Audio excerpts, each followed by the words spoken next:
Nityanandam. Requesting all the Paramashivoham participants to please settle down. We have just about 2 minutes to begin the Nityananda Yoga. Make sure you have your Panchapatram and Udharani, a cup of water and a spoon. Make sure you have the Vibhuti and Kumkum, the Aushadha, on your forehead, and settle down on your yoga mat comfortably. If you're seated, get into a restful space. Just sit with your eyes closed. Remember Swamiji in your inner space. Unclutch from all the thoughts.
Nityanandam.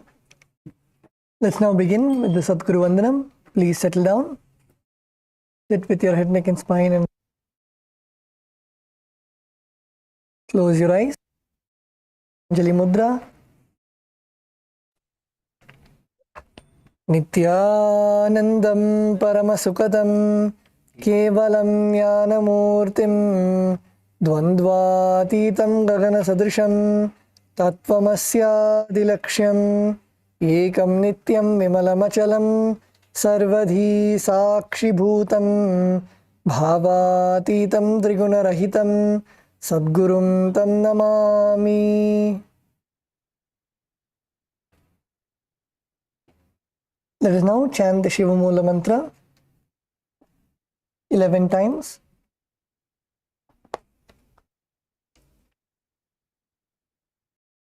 Om Ham Om Shivaya Namah. Om Ham Om Shivaya Namah. Om Ham Om Shivaya Namah. Om Ham Om Shivaya Namah. Om Ham Om Shivaya Namah. Om Ham Om Shivaya Namah. Om Ham Om Shivaya Namah.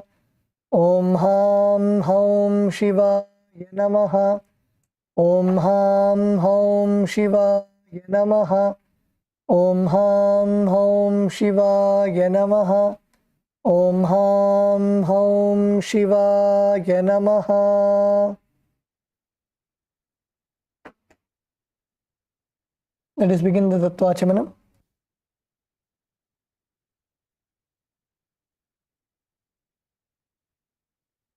With your right hand in the Gokarna Mudra, please take 3 sips of water as we chant the following 3 mantras. Om Atmadattvam Shodhayami Svadha. Om Vidyadattvam Shodhayami Svadha. Om Shivadattvam Shodhayami Svadha.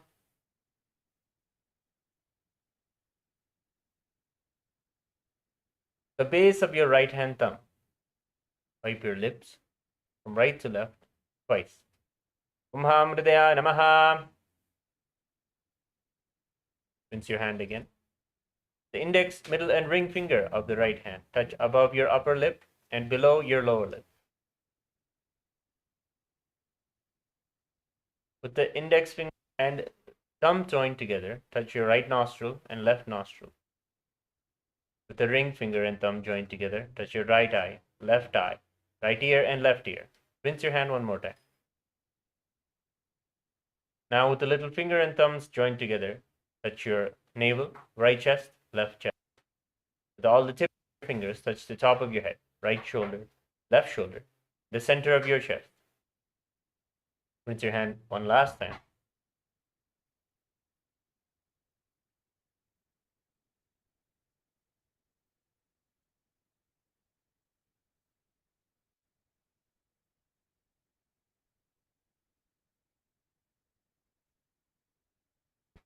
Let us now begin the Sankalpa, the conscious resolution.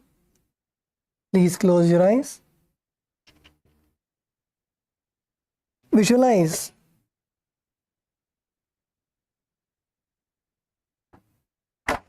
the Satya Sankalpa that you want to manifest for today. Visualize your inner space. What are the powerful cognitions that you want to manifest? Visualize your body, the way that you want to manifest your body, the way that you want to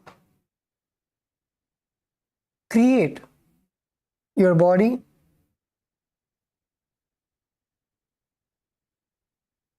Visualize yourself as a disease-free, completely healthy body. Visualize all of your internal systems working optimally. Visualize all your muscles, your bones, strong in the way that you want to manifest your body.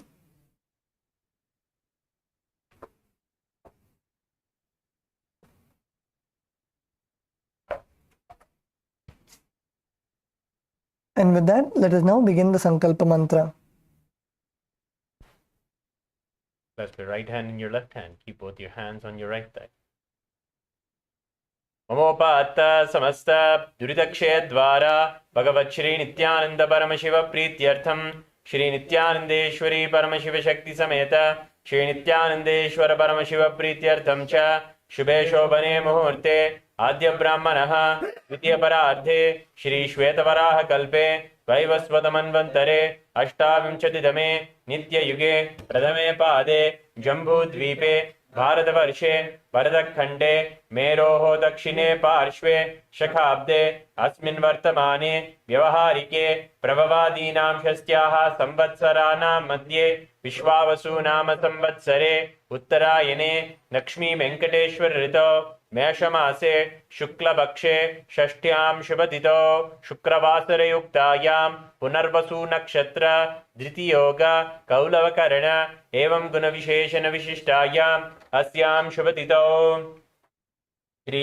कैलासोन्नत द्वादशान्त Shyamala पीठारूढ़ Shri Meenakshi सुंदरेश्वरा भिन्न स्वरूप परशिवपुत्र रत्नकुमार गुरुमन्यतुल्यावतार श्री पार्वती स्तन्यपान लब्ध दिव्य ज्ञान विश्रुत सकल निगमागम सारभूत द्राविड वेद प्रवक्तृ श्रीमत् परमशिव करुणा समितिगत मुक्तामय चतुरश्रयान गीयमान छद्र चामर श्री चिन्नकाहलादि समस्त बिरडावल्यलंकृत ज्ञान विज्ञान चक्रवर्ती सर्वजन संग सद्यो निर्वाण दीक्षा व्ययापवर्ग वर्ष जीमूत परमत कलप केसरी शैव सिद्धांत स्थापनाचार्य श्री राजाधिराज पांड्य महाराज गुरु शपन शाख्यादि महांधकार निवारण ज्ञान भानु वीक्षणा नरार ध्वदोच्छेदन पूर्वक श्रीमद् वृषभध्वज स्थापक शैव समय कर्तृ सर्वज्ञ पीठारूढ़ श्री जगद्गुरु श्री ज्ञान संबंध देशिक स्वामी वागीश सुंदर माणिक्य वाचक स्वामिनाम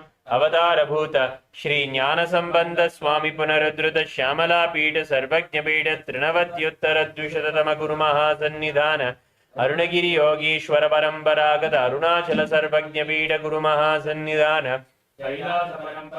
कांची कैलास सर्वज्ञ पीठ त्रयस्त्रिंशदुत्तर द्विशततम गुरु महासन्निधान नित्योत्सव नित्य मंगल नित्य कल्याण नित्य रजित कैलास परंपरागत आदि कैलास नित्यानंद पीठ महासंस्थान महासिंहासन पीठ कर्तृ साक्षात् श्री परमशिव समुद्भूत कैलास परंपरागत वैवस्वतमनु इक्ष्वाकु हरिश्चंद्र भगीरथ श्रीरामचंद्र शूरसेन इत्याद्यनवच्छिन्न सार्वभौम चक्रवर्ती परंपरागत चतुष्षष्टि योगिनी मंडित चतुष्षष्टि संप्रदाय प्रवर्तक मनुधर्म शासन सूर्यवंश प्राप्त सर्वज्ञ पीठ सुरांगी साम्राज्य मूर्धाभिषिक्त चूड़ामणे साक्षात् श्री परमशिव समुद्भूत कपिल महागुरु पुनरुद्धृत महानिर्वाणी पीठ अष्टोत्तर सहस्र श्री महामंडलेश्वर साक्षात् श्री परमशिव समुद्भूत श्री महागणपति समारंभ अनवच्छिन्न पीठाधीश्वर गुरु परंपरा प्राप्त अटल पीठ अष्टोत्तर सहस्रतम अष्टोत्तर सहस्र श्री अटल पीठाधीश्वर धर्म मुक्ति स्वर्ग पुरस्वर्ण पीठ त्रयोविंश गुरु महासन्निधान कैलास परंपरागत आदिपीठ सर्वज्ञ पीठ जगद्गुरु श्री कैलास पुनरुद्धारक श्री कैलास परमाचार्य श्रीमद् परमहंस परिव्राजकाचार्य वर्य सच्चिदानंद प्रणव स्वरूप श्रोत्रिय ब्रह्मनिष्ठा श्रीमद् जगद्गुरु श्री भगवत् श्री नित्यानंद परम शिव श्री ज्ञान संबंध देशिक परमाचार्य स्वामिनां प्रीत्यर्थम पादारविन्दयोः भक्ति सिद्ध्यर्थम गुरुकृपा कटाक्ष सिद्ध्यर्थम क्षेमस्थैर्य वीर्य विजय आयुरारोग्य ऐश्वर्याणाम् अभिवृद्ध्यर्थम धर्मार्थ काम मोक्ष चतुर्विध फल पुरुषार्थ सिद्ध्यर्थम समस्त दुरितोपशान्त्यर्थम समस्त मंगलावाप्यर्थम भगवत् श्री नित्यानंद परम शिव प्रसादेन सकुटुम्बस्य ज्ञान वैराग्य जीवन मुक्ति प्राप्त्यर्थम पूर्ण आरोग्य युक्त रात्रिक योग शरीर सिद्ध्यर्थम परमशिव शक्ति आविष्करणार्थम नित्यानंद योगाभ्यासं करिष्ये ओम अभोपस्पृश्य wash your right hand with the udharani of water.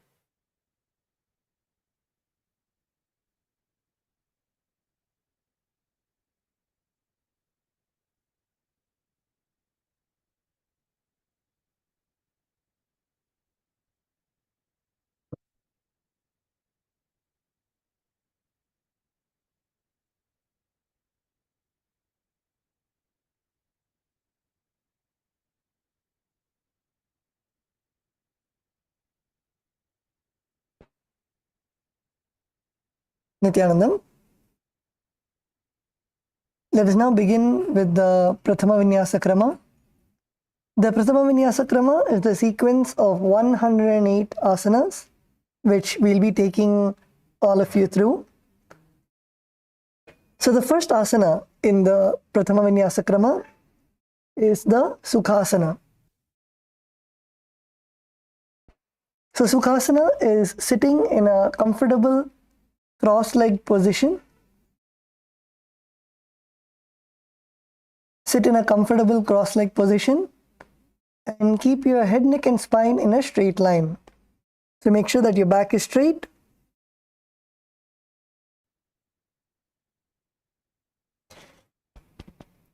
In this asana, the mudra that we are going to perform is the Bindu Mudra.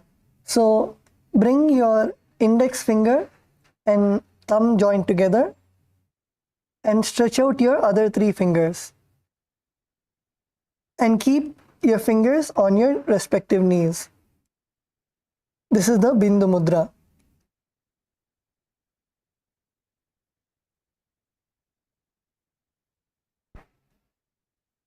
In this asana, visualize Bhagavan Paramashiva in your inner space. Close your eyes. Visualize Bhagavan Paramashiva in your inner space.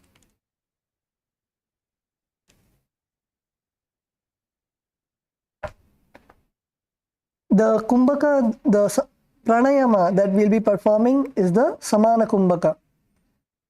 Samana Kumbhaka, so let's do this together. It is a very beautiful kumbhaka where first you inhale deeply through the nostrils and then hold your breath. Inhale deeply and hold your breath. When you're holding your breath, visualize that the air is being filled in your Jataragni, in the fire in your stomach, that you are fueling the fire in your stomach.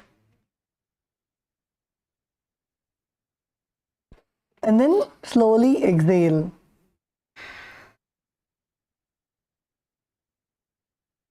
Inhale deeply as deeply as you can. Hold your breath. Visualize the Vayu, the air going to your Jataragni, the fire in your stomach. Hold as long as possible. And then exhale. Let's do it one more time. Inhale deeply. Hold your breath. Visualize the prana, the Vayu going to your Jataragni, the fire in your stomach. Hold as long as possible. And then exhale.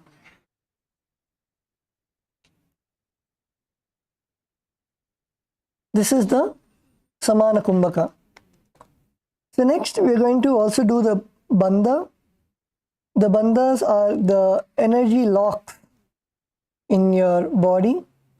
So in this asana, it is the Mahamudra Bandha, which means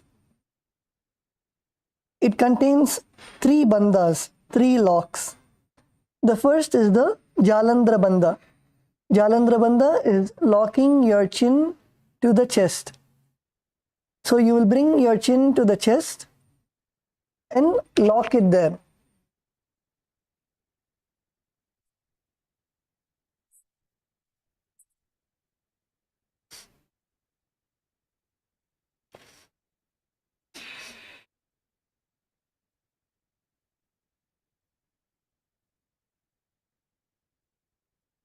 Okay.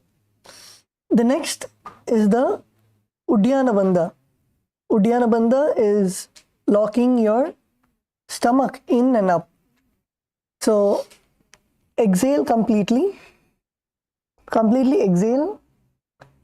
And now try to pull your stomach as inside as possible. Pull your stomach. You can even keep your hand on your stomach. Keep your hand on your stomach and you should feel a hollow. You should feel a hollow under your rib cage. Try to pull your stomach as inside as possible.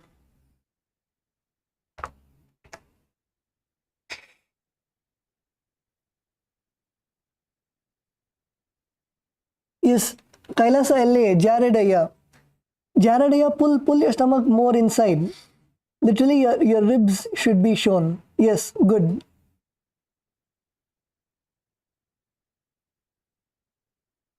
Pull your stomach as in as possible and then relax.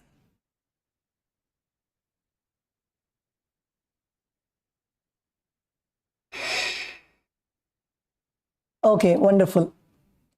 Next is the Moola Bandha. Moola Bandha is locking your perineum. So contract your whole perineal region and lock your perineal region. So let's do all these 3 bandhas together. First, bring your chin to the chest. Lock your chin to your chest. Second, pull your stomach in and up. Pull your stomach as in as possible. And then lock your perineum. Contract your perineum.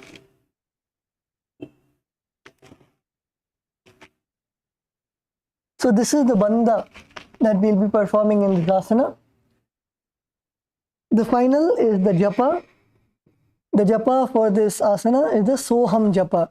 So inside in your inner space, internally chant the mantra Soham, Soham, Soham.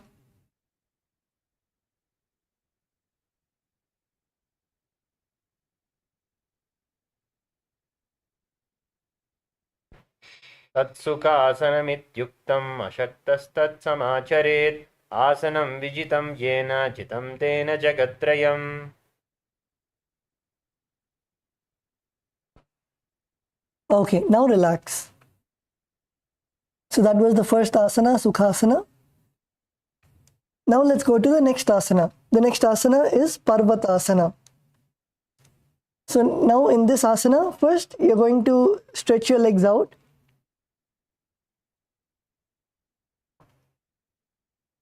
And we're going to first come into Padmasana. So bring your left leg on your right thigh. And then bring your right leg on your left thigh. Let's get into Padmasana.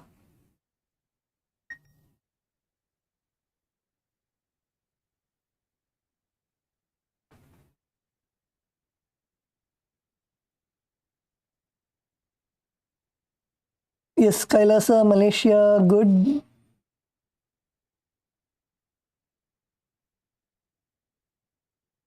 Kailasa, LA, female team, good.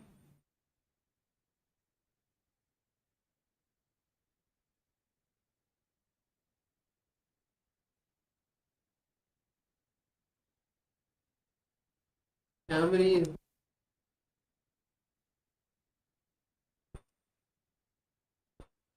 Yes, Kailasa, LA, Camry Aya.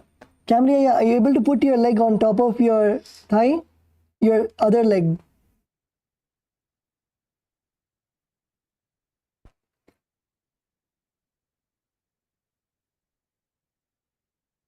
Yes, slowly. Slowly you can.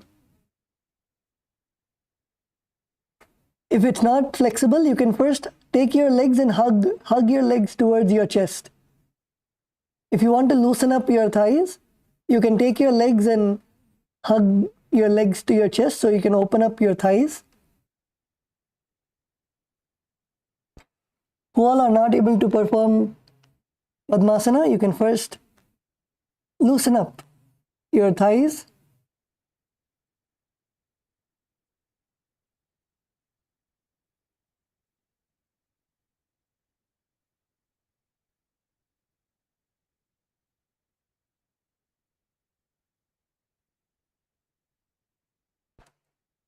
Okay, so once you loosen up your thighs, now you can try again. First put one leg on the other thigh and then slowly bring the other leg, bring your heel first. Bring your heel as close as possible and then try to slowly walk your legs slowly up.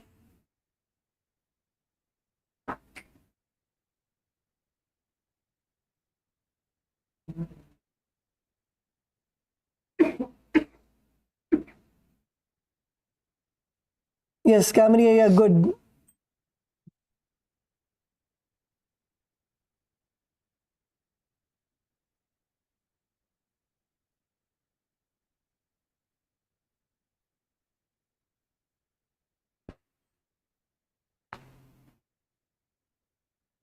Kailasa சேலத்துலேயும் ஐயா நீங்கள் first உங்களோட காலை வந்து உங்களோட நெஞ்சு பக்கத்தில் கொண்டு வாங்க. உங்களோட கால் வந்து ஃபஸ்ட்டு நெஞ்சு பக்கத்தில் கொண்டு வாங்க. ஃபஸ்ட்டு உங்களோட தொடையை வந்து நீங்கள் தொடை மசில்ஸை வந்து லூஸ் பண்ணுங்கள். அதுக்கப்புறம் ஸ்லோவாக ஃபஸ்ட்டு ஒரு கால் வந்து மேலே போடுங்க. அதுக்கப்புறம் இன்னொரு கால் வந்து ஸ்லோவாக மேலே போடுங்க.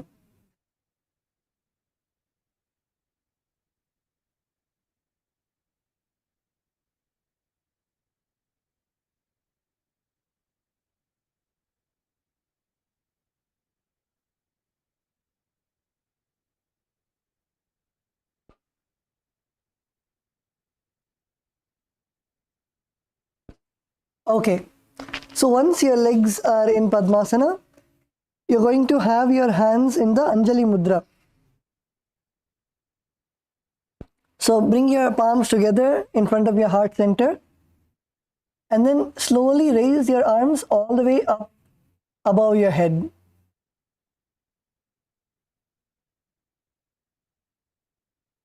Let your arms be parallel to your ears and raise your arms all the way up above your head.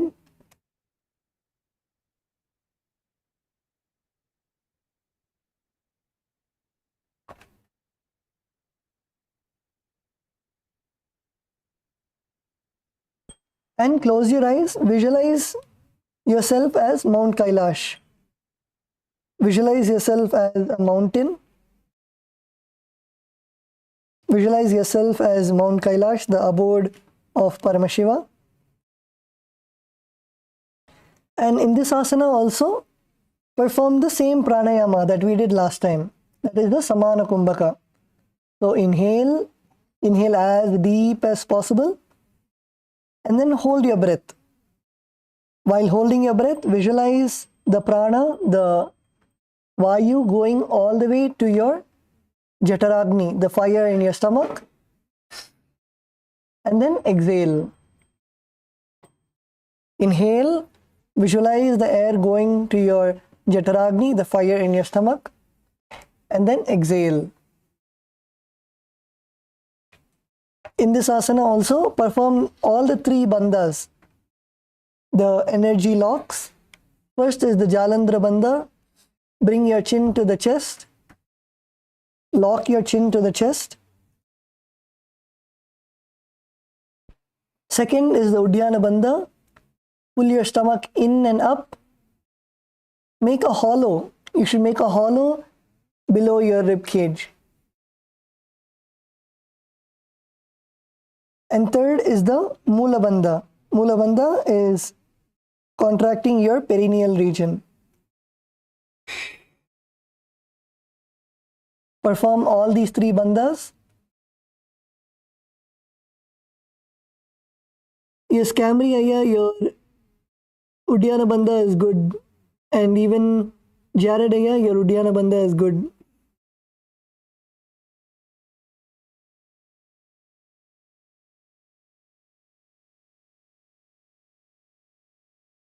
Arvindaya, if it's not too cold, you can remove your upper cloth.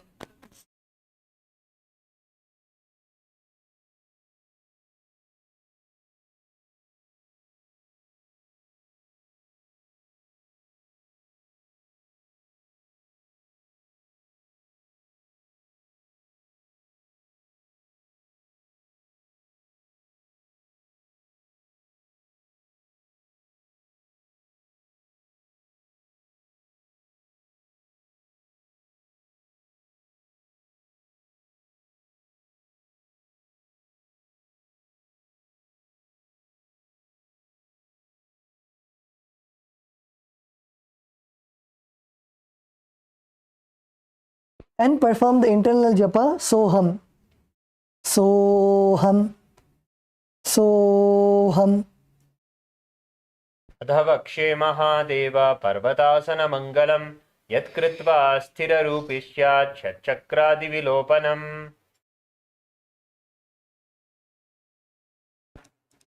Okay, now relax. Bring your hands down. And now you can release your legs from Padmasana. How many of you were able to put Padmasana finally? Can you raise your hands? How many of you were able to sit in Padmasana?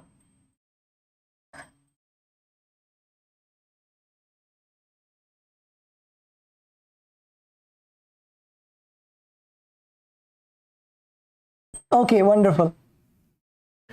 So next, let's go into the next asana. The next asana is Hali Pavasana. So now you're going to, from a seated posture, you're going to stretch your legs out in front of you and bring the soles of your feet together.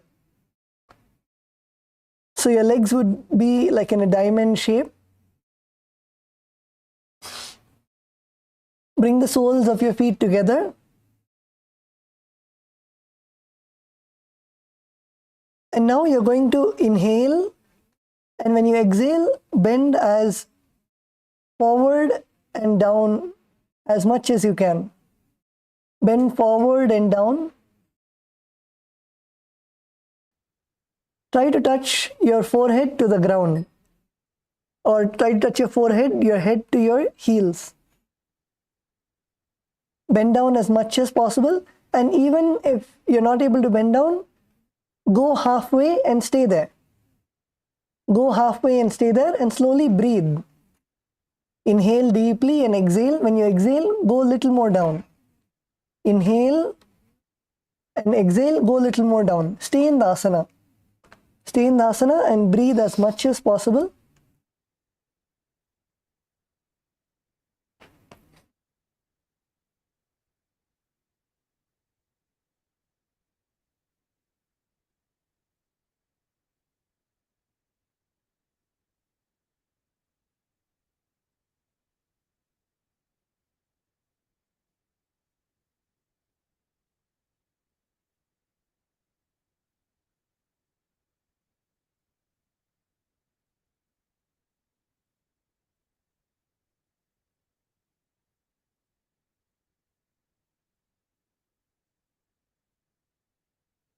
Yes, Kailasa, Malaysia. Kailasa, Malaysia.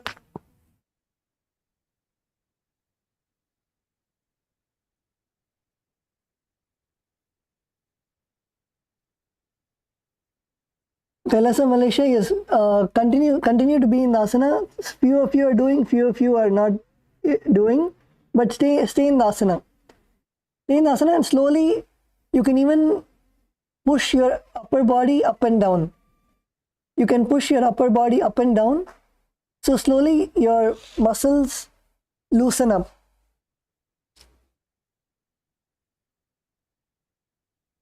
For those who are not able to touch their forehead or head to your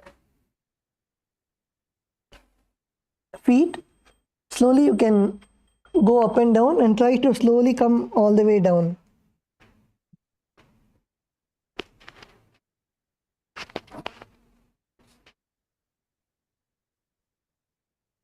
Kailasa LA female team, good.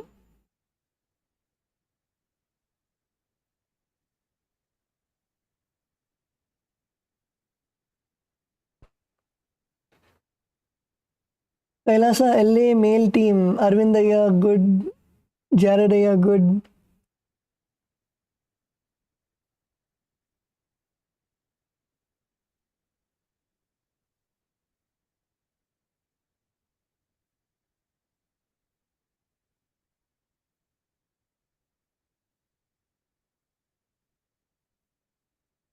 Saramaya, Kailasa LA Saramaya, maybe you can slowly go and help Camry Aya to, you can slowly push his back.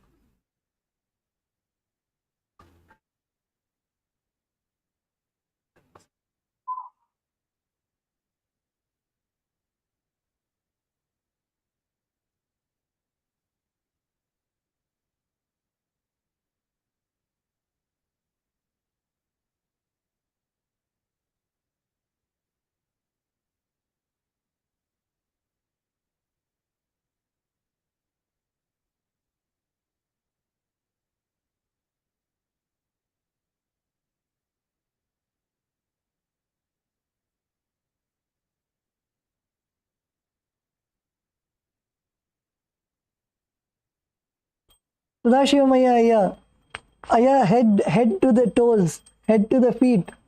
Push down.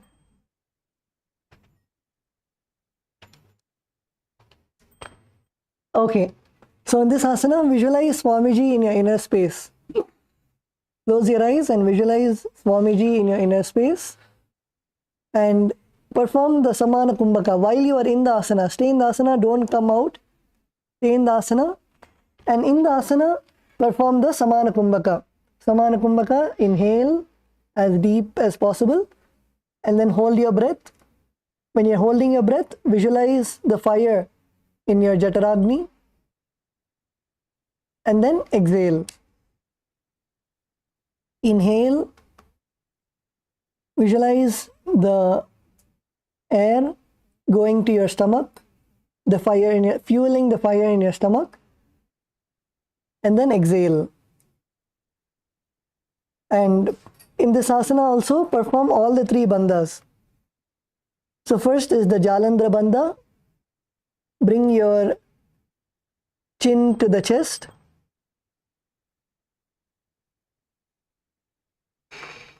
Second is Uddiyana bandha. Pull your stomach in and up. Actually, if you pull your stomach in, you'll be able to go more down. Pull your stomach in and try to go as low as possible. And third is the Mula bandha. Contract your perineum.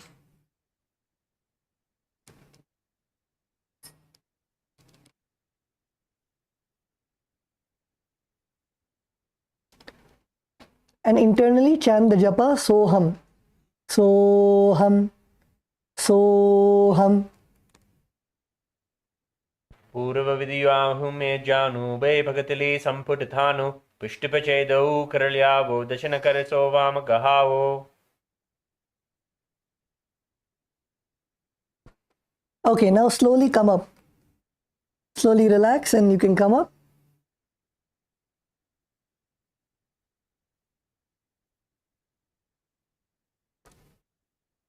Now continue to have your legs in the same position. Keep the soles of your feet in front of you. The next asana is Nagi pavasana. So in this asana, keep your legs in the same position, your soles together in front of you. And now inhale and raise your hands all the way up.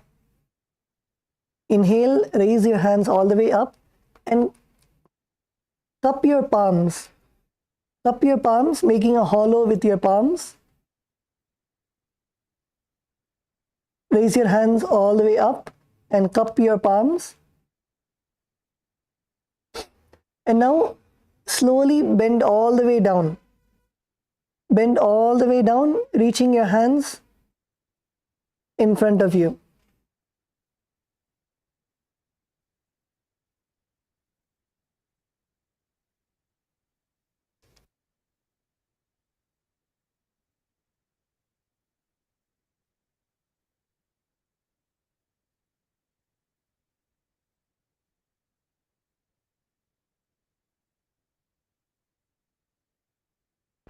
Stretch your hands all the way in front of you and bring your forehead to your feet. Bring your forehead all the way down, touching your feet.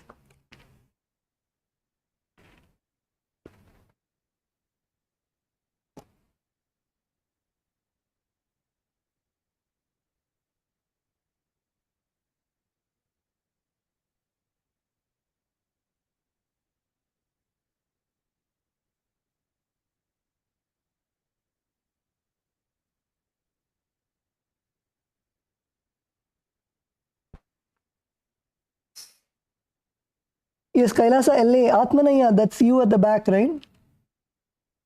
Yes, Sairamaya, nicely push Atmanaya. Atmanaya, Sadashivamaya and all. This should be easy for them.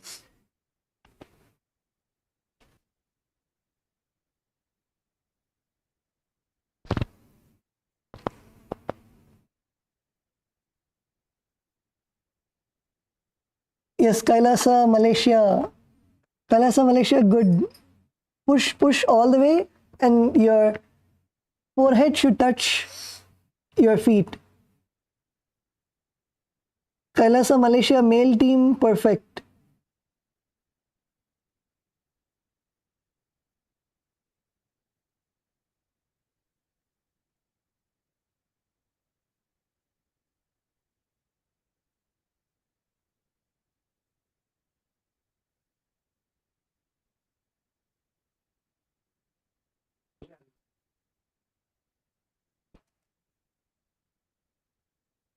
Okay, so in this asana, visualize yourself as a snake. Close your eyes and visualize yourself as a snake and continue to perform the same pranayama, that is inhale, visualize the air flowing into your stomach, into your Jataragni, and then exhale. Inhale, visualize all the air going to your Jataragni and fueling the fire in your stomach, and exhale.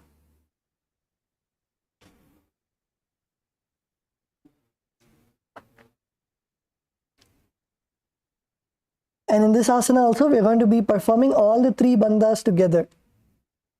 So the first is Jalandhara bandha. Put your chin to your chest, lock your chin to the chest.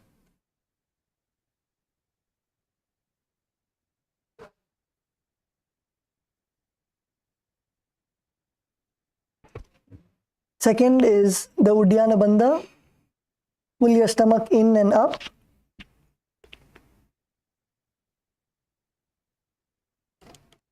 And third is the Mula bandha. Contract your perineum.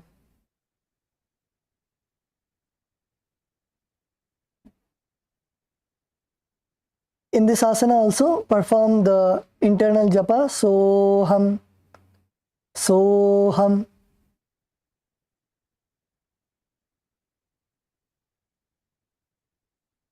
पूर्व विधि परि आगानी छे होई कलहूनि फनास्यो लगाए हाथ आगाने धरती लगावे पसार दो वो हाथ की अंजुली करे.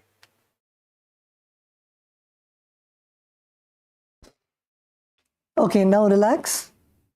You can come up.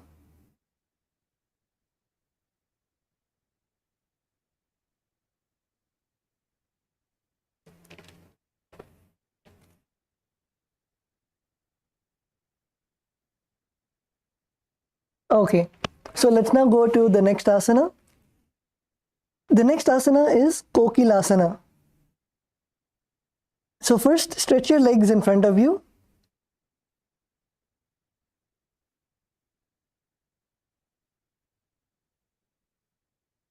Stretch your legs in front of you, and now bend your knees.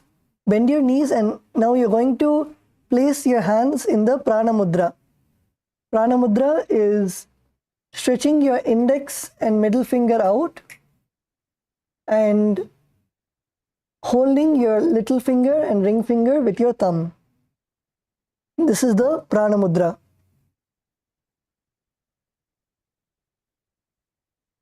Now you're going to hold your big toes with the Prana Mudra.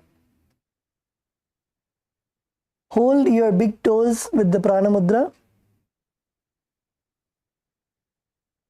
And now stretch your legs out and upwards. Stretch your legs out and upwards. And now you're going to cross your legs in Padmasana. So bring one leg to the thighs and bring one more leg on top of your opposite thigh. Cross your legs into Padmasana.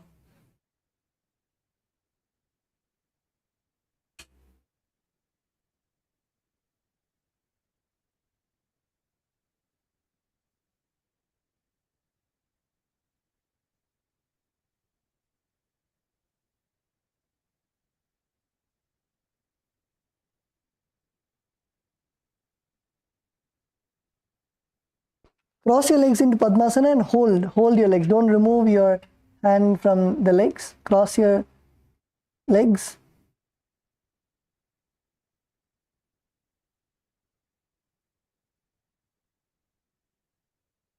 Okay, now slowly bend down. Bend all the way down and keep your elbows on the ground.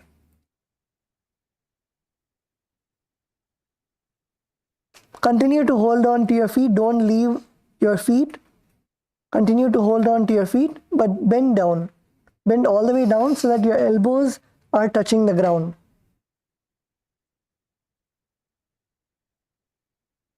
Yes, Kailasa, LA, good. Kailasa, Malaysia, good.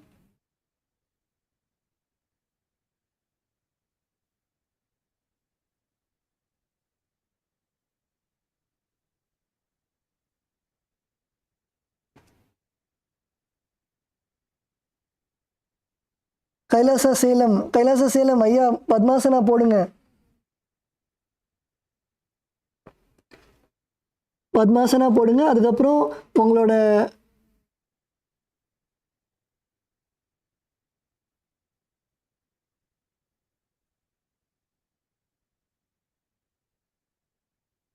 நீங்கள் உங்களோட கையால் உங்களோட கட்டை விரல்ல பிடிச்சிக்கோங்க. அதுக்கப்புறம் உங்களோட முழங்கால் தரையில் இருக்கணும்.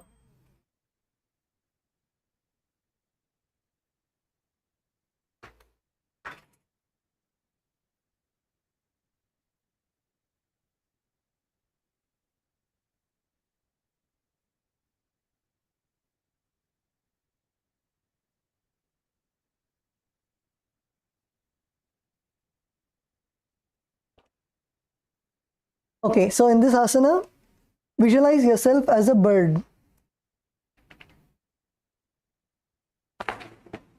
Visualize yourself as a bird and perform the Samana Kumbhaka. That is, inhale as deep as possible. Visualize the air, the prana going to your Chaturagni, the fire in your stomach.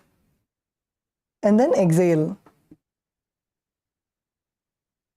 In this asana, you'll be performing all the three bandhas. The first is the Jalandhara bandha. Put your chin to the chest. Second is Uddiyana bandha. Pull your stomach in and up.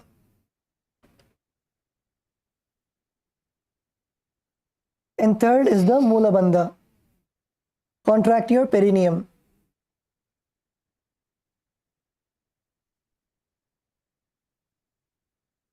And perform the internal japa. Soham, Soham. Than yadhasanam vakshe yena siddho bhaven naraha akasmat vayu sancharam kokilakyasanena cha.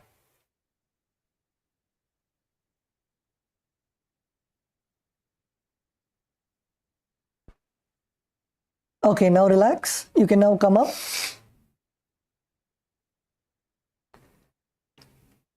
The next asana is Nati asana. So in this asana, you're going to begin with the cross leg position. Sit with your legs crossed, and then now you're going to bring one leg on top of another. One leg on top of your other knee. And one leg should be below your other knee. So you should have one leg on top and one leg under. One leg should be on top of the other knee and the other leg should be below the other knee.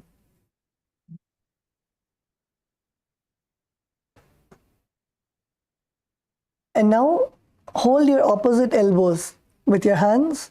Hold on to your opposite elbows. And now you're going to rotate your arms in a circle all the way. So start from your navel center and bring your arms all the way up to your forehead and bring it all the way down. And rotate make as big circles as you can with your hands. Rotate your arms, make nice and big circles.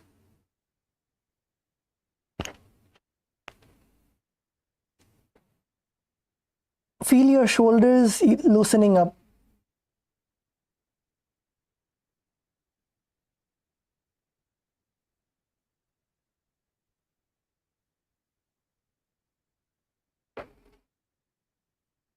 In this asana, visualize Swamiji in your inner space. And if you have rotated in a clockwise position, now you can rotate anti-clockwise.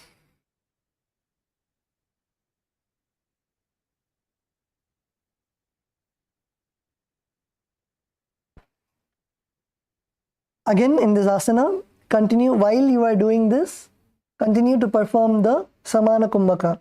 That is, inhale as deep as possible and hold your breath. Visualize the prana, the air, going to your Jataragni, the fire in your stomach, and then exhale.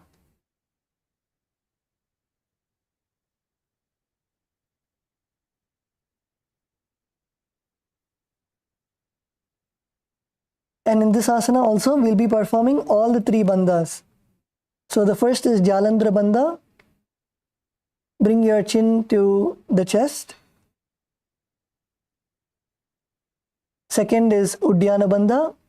Pull your stomach in and up.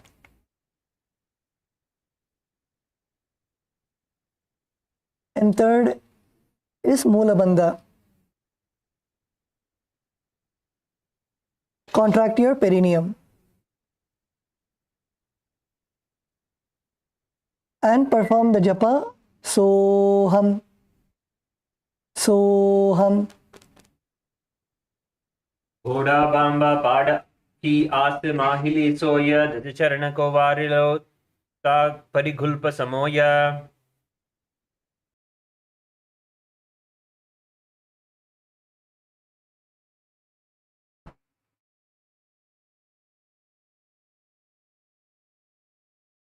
Okay, now relax.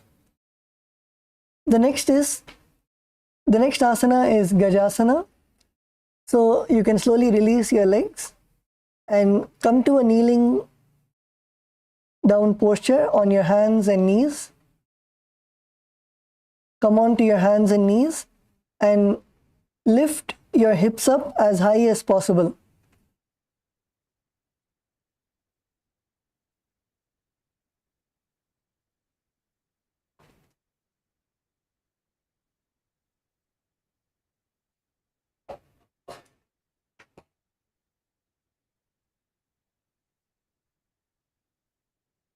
Lift your hips up as high as possible and press your hands onto the ground.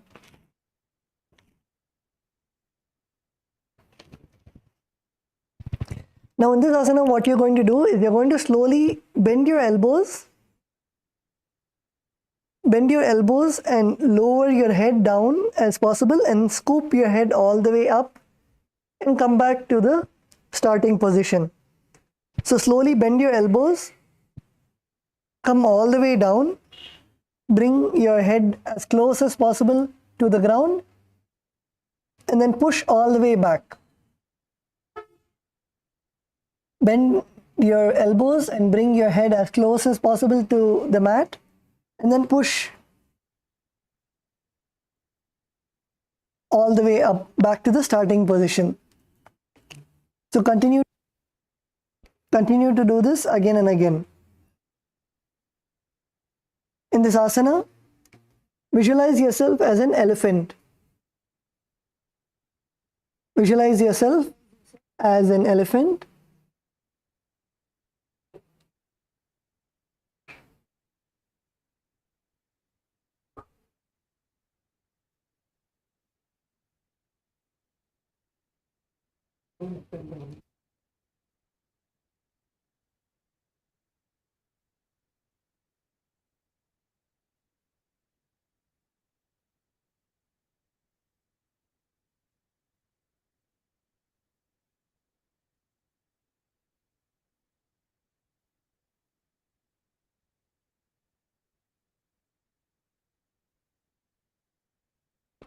In this asana, perform the Samana Kumbhaka, that is inhale,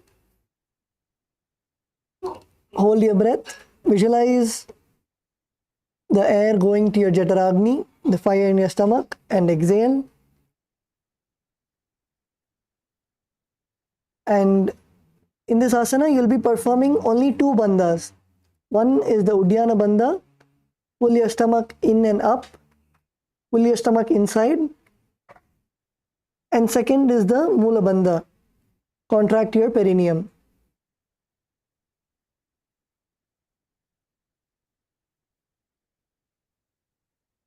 And perform the internal japa, Soham, Soham.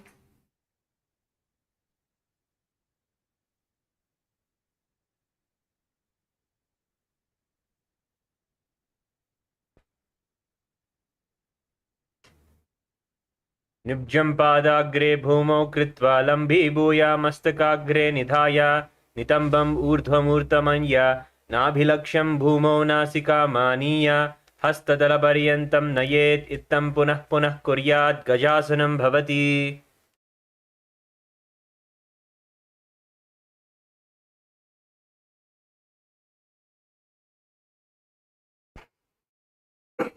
Okay, now relax. Relax, but continue to be in the same position. Continue to be in the same Gajasana position. The next is Rkshasana. So continue to stay in Gajasana. And now what you're going to do is you're going to focus on pushing your heels to the ground. So you're going to keep your hips as high as possible. And then alternate pressing the heels into the ground while lifting the other heel up. So you're going to feel a nice stretch in your hamstrings, that is the muscle behind your thigh. and slowly press your heels onto the ground. So while you're pressing one heel, lift the other heel up. And when you're pressing the other heel, lift your other heel up.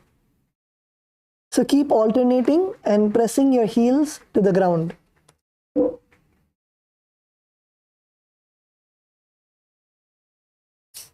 Yes, Kailasa, Salem, நல்லா பண்றீங்க.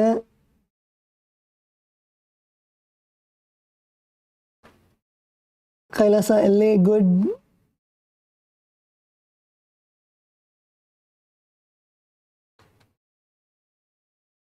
Kailasa, LA, female team.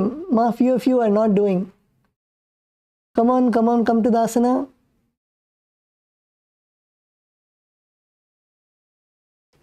Press your heels onto the ground. You should feel a nice stretch in your hamstrings, in your thighs.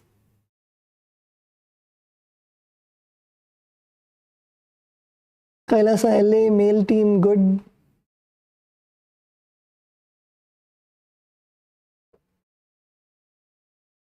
Okay, so in this asana, visualize yourself as a bear. Visualize yourself as a bear. Perform the Samana Kumbhaka. Samana Kumbhaka is inhale. Visualize the air going to your Jataragni, the fire in your stomach. And exhale. Perform the Uddiyana Bandha.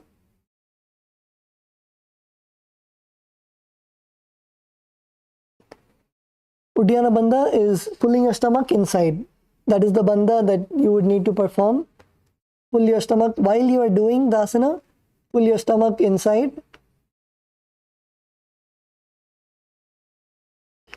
And hold the Mula Bandha also. Mula Bandha is contracting your perineum. And the japa, internal japa, Soham, Soham.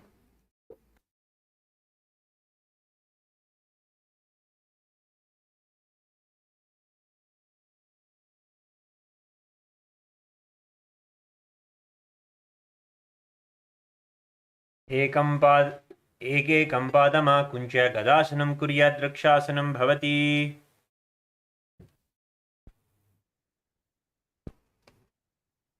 Okay, now relax. Everyone can relax now, and let's all come to a standing position.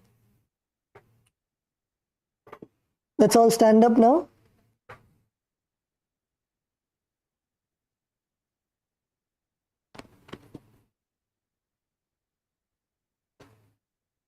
So the first asana that we are going to do standing is Vaishyasana.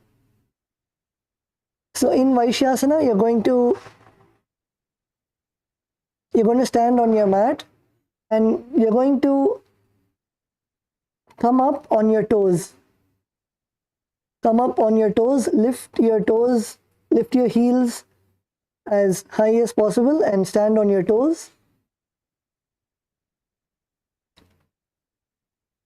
And keep your head, neck and spine in a straight line. And now you're going to perform the Hridaya Mudra. So bring your index, middle and ring fingers to your heart center. Bring your index, middle and ring fingers to the heart center. And stand tall on your toes. Balance, don't fall down. Make sure that you are standing comfortably on your toes. And visualize Swamiji in your inner space.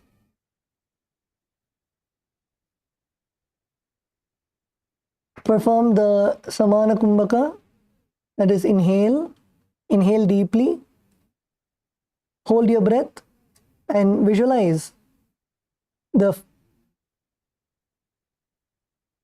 air going to your Jataragni, the fire in your stomach. And then exhale. In this asana also, while you are standing, you're going to perform the Uddiyana Bandha. Uddiyana Bandha is pulling your stomach in and up.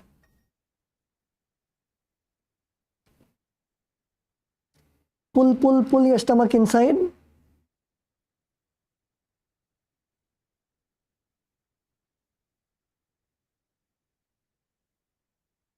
And perform the Mula Bandha, contracting your perineum.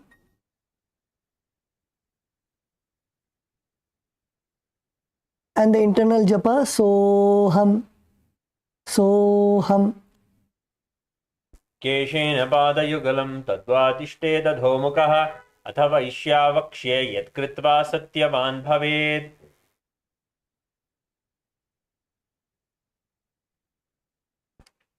Okay, now relax.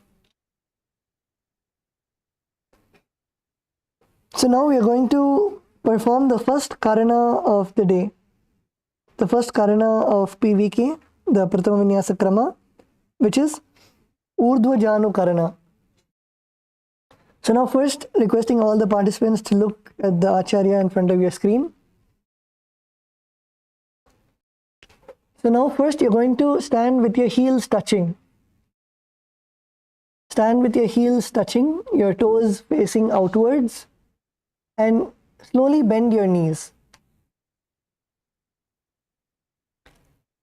Now you're going to keep both your hands on your chest level, your heart level. And first with the right hand and right leg, you're going to lift your right hand and right leg together and go all the way from in to outside your body and come back to the same position. Lift the knee towards the center of your body and then raise it up and back across the body and then back to the original position. And then simultaneously, as your leg goes, you're going to follow your leg with your respective hands. And then repeat on the other side.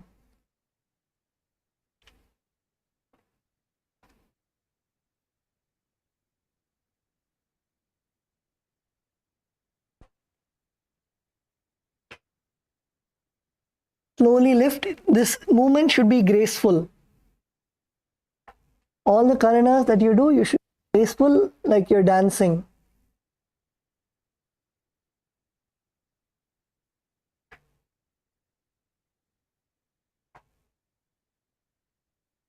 Slowly lift your knees all the way up to your body and then bring it all the way outside of your body and back to your original position.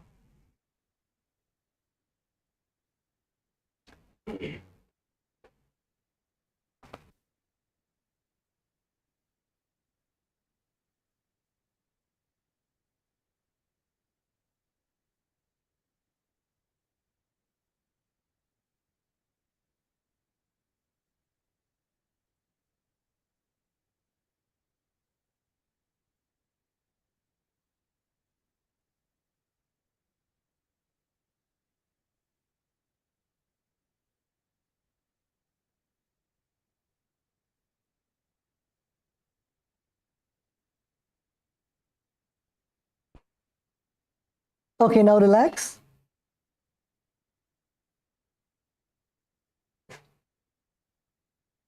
You can now relax. We'll be going to the next asana.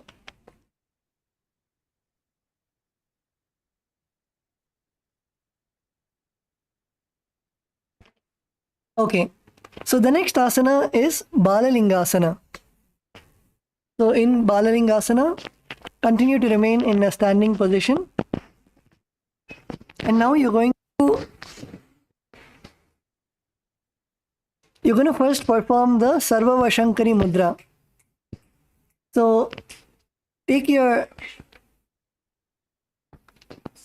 hands together and you're going to interlace your fingers facing inwards. Interlace your fingers, but make sure that your fingers are facing inwards. So only your knuckles should be outside. All your fingers should be inside of your palms.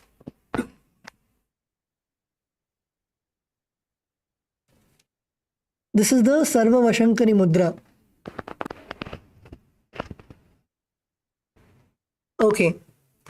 So now what you're going to do is first take your right leg and you're going to clasp your right knee with your Sarva Vashankari Mudra. You're going to clasp your right knee and bring it as close as possible to your chest. Bring your knee as close as possible to your chest. Yes, pull, pull, pull.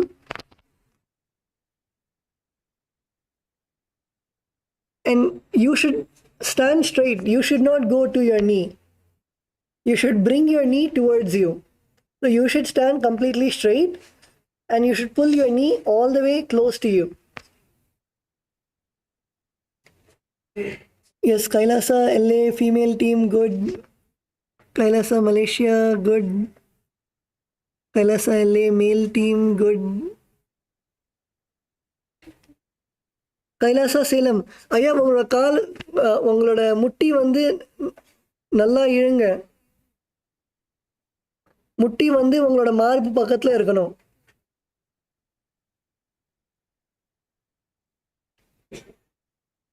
உங்களோட நெஞ்சு பக்கத்துல நீங்க கொண்டு வரணும்.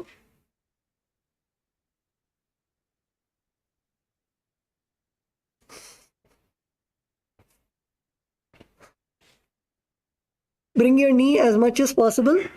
In this asana, visualize yourself caressing a baby. Just like how you would hold a baby close to you. Just like that, visualize yourself caressing a baby.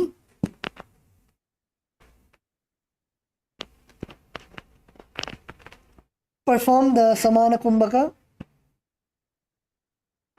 That is, inhale. Visualize the air going to your Jataragni, the fire in your stomach. And exhale. And make sure that you balance. Make sure that you're balancing. If you need to balance, look at a point, look at a fixed point in front of you. Either it can be on your yoga mat, or it can be at a point in the wall in front of you. Fix your gaze. Because when you fix your gaze, you will see that automatically your thoughts per second reduces. So you will not be distracted at all.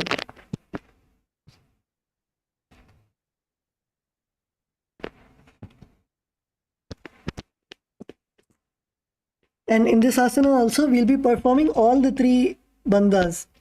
So the first is the Jalandhara bandha.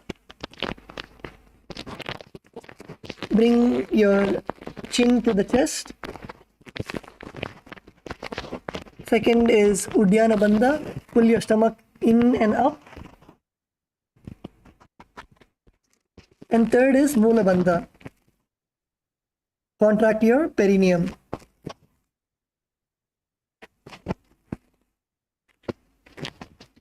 And chant the internal japa, Soham, Soham.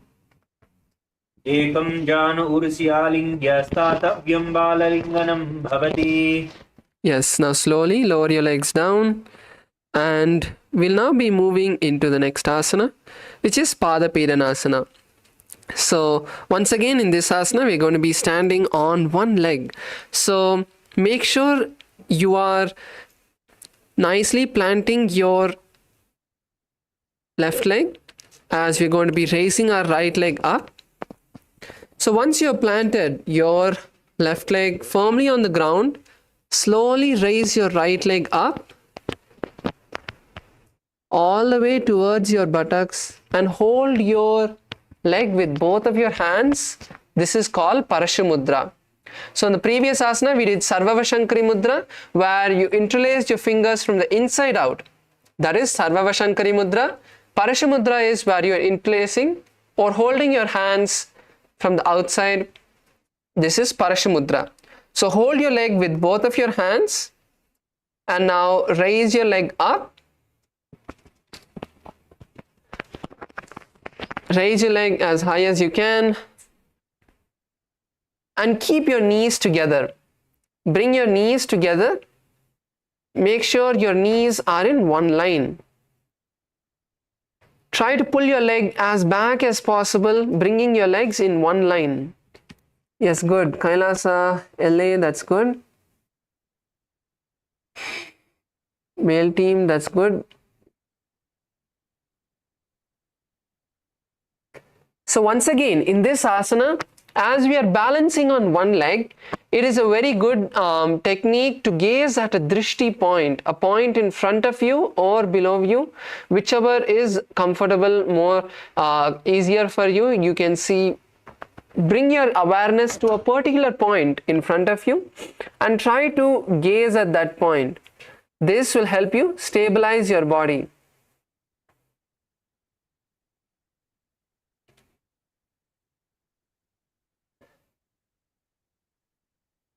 Now moving into the components of the asana, we first have the pranayama, which is the samana pranayama. Continue to inhale through your nostrils and feel the air going into your stomach and the heat of your jataragni, the gastric fire, increasing. Next is the bandhas. So for this asana, we're once again going to be performing the Mahamudra bandha. So inhale through your nostrils, lock your chin to your chest, tighten the perineum in the Mula bandha. And now when you can't hold on to your breath anymore, slowly exhale through the nostrils and pull your stomach in and up as well into Uddiyana bandha. So this is how we'll perform the bandha and the pranayama together. In your inner space, you're going to be chanting the japa Om Nityananda Paramashivoham. Come on, let's balance.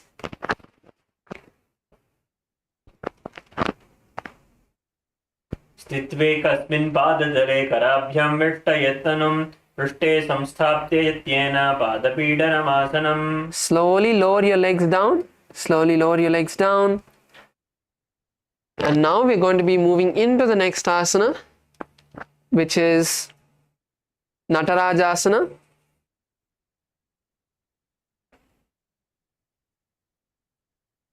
So in Natarajasana, we're going to be holding the same leg. So as we were performing on the right side, so nicely plant your left leg on the ground.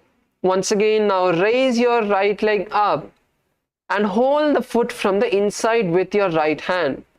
So raise your right leg up, hold your right leg with your right hand from the inside. And now you're going to stretch your left hand forward and touch your index and thumb together in the Bindu Mudra. Slowly lean forward, keep the balance, lean forward, slowly lean forward, keep the balance. And this is Natarajasana. This is the asana. Now in this asana, we are going to focus on balancing. Let's all focus on balancing, nothing else. So once again, gaze at the drishti point. That's good, Jaredaya, that's good. Kailasa Kashi, male side, that's good, Aya. Yes, Kailasa Salem, nalla pandringa. Male side, nalla pandringa. Female side, nalla pandringa. அப்படியே balance பண்ண try பண்ணுங்க. அங்கேயே balance பண்ண try பண்ணுங்க. Yes, good. Kailasa, Malaysia. That's good. Male team. So in this asana, we are going to visualize Lord Nataraja in our inner space and internally chant the japa Shivoham. Uttana padam kraunchancha marichim veerabhadrakam Natarajam trikonam cha suptangashta prasarane. Slowly lower your leg down. Let's lower our leg down. That's good. So now we are going to be moving into the next asana, which is the same three asanas on the left side, left leg. So last time we did on the right leg, This time we are going to be performing on the left leg. So now let's now firmly plant our right leg on the ground, and now raise your before you raise your leg, let's first interlace our fingers into the Sarvava Shankari Mudra. Interlace your fingers from the inside out. And now raise your knee up, raise your left knee up, and bring yourself to a gaze at a drishti point. Bring your awareness at a drishti point so that you keep your balance and try to pull your leg as close to you as possible. Bring your left leg as close to your chest as possible. So don't hold the knee itself. Don't hold the knee itself. Hold slightly under the knee. So if your hand is slightly under your knee, you'll be able to pull your leg even more closer. So keep the balance. Raise your legs as high as you can. Yes, good. Kailasa Malaysia male team, that's good. Kailasa Salem நல்லா பண்ணிட்டு இருக்கீங்க. அங்கேயே இருங்க, கீழே காலை கீழே கொண்டு வராதீங்க, அங்கேயே கொஞ்ச நேரம் நம்ம பேலன்ஸ் பண்ணலாம். இன்னும் சில நிமிஷம்தான், அங்கேயே பேலன்ஸ் பண்ணுங்க. Continue to balance there, just a few more moments. So in this asana, we are going to be once again performing the Samana Kumbhaka. Inhale through your nostrils, hold your breath comfortably, and feel the air going into your navel center, into your stomach, and increasing the Jataragni of your breath, of your stomach, and then exhale slowly. And as we perform this pranayama, we are going to be performing the bandhas as well. The first two bandhas, as after we inhale, will be the Jalandhara bandha. So inhale, lock your chin to your chest, tighten your perineal muscles, and once you exhale, pull your stomach in and up. Visualize yourself holding a baby in your inner space, and let's chant the japa Soham. Ekam janursi alingya statavyam balaringanam bhavati. Slowly lower your leg down. Let's lower our leg down. Relax. The next asana is Padapidanasana. So now in Padapidanasana, now let's firmly plant our right leg once again and raise your left leg up and hold it with both of your hands. Bring your leg all the way close to you. Now make sure your knees are in one line. Bring both of your knees close together. Once again, let's balance over here. Let's keep the balance.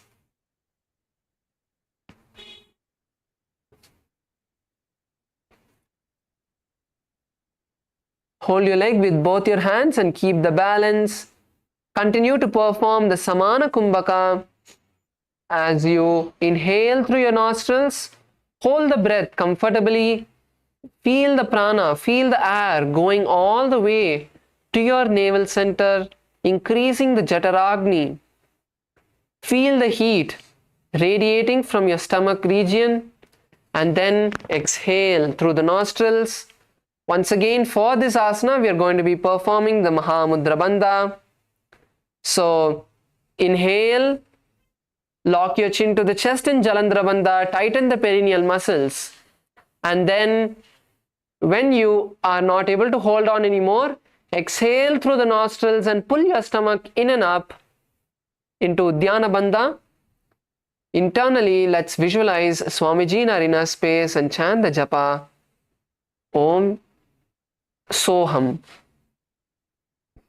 Stitve kasmin padatale karabhyam virtayatanam prishte samsthapya yatyena padapidanam asanam.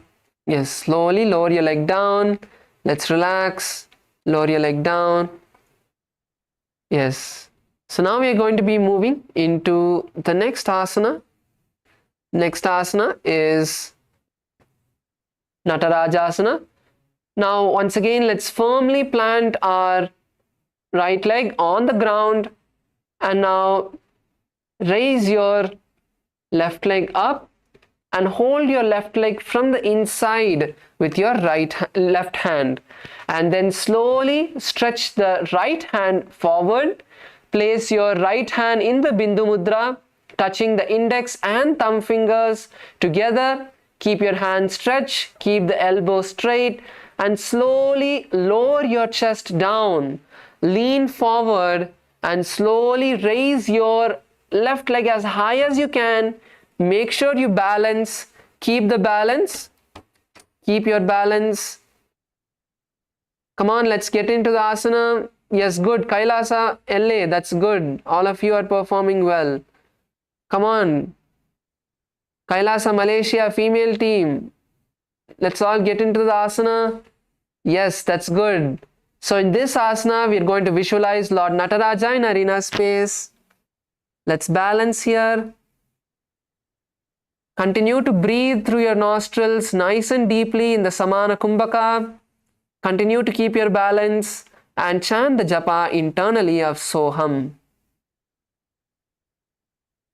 Uttanapadam kraunchanja marichim veerabhadrakam natarajam trikonam cha suptangashta prasarane. Yes, that's good. That's good. Slowly lower your legs down. Good. All of us did well. Now we are moving into the next karana of the Pratama Vinyasa Krama, which is the Ardharechita Karana. So in the Ardharechita Karana, now once again let's first bring our legs into the Areimandi position, which is the half squatting pose. So bring your heels together. First bring your heels together and then bend your knees. Slightly bend your knees and bring your hands to the heart center, elbows to shoulder level. And now we are going to cross our right leg behind the left leg and the toes on the ground. Right leg behind the left leg and toes pointing to the ground. Now let's make a pendulum motion with our right hand. So bring your right hand to the nose, swing your right hand all the way to the side, almost to the shoulder level, and then bring it back and touch your nostrils. Touch your nose and then repeat this a few times, and then bring your hands back to the same position and then switch the position of your legs. So bring your left leg behind the right and make a pendulum motion with your left hand. Yes, you can relax now once you have performed on both sides. Let's relax. And now we are going to be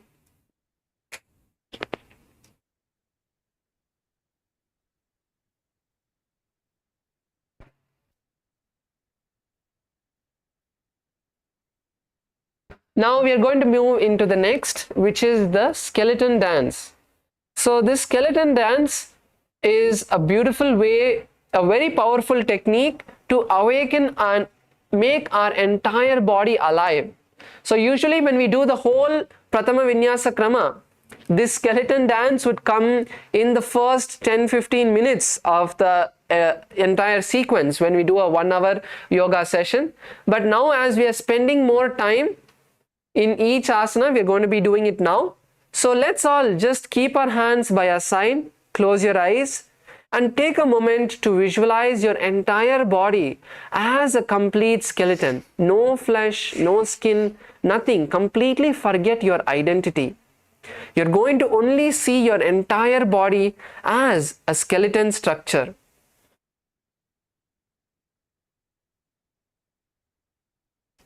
Now, focus on moving every part of your body which you can move, like your fingers, your toes, your ankle, your wrist.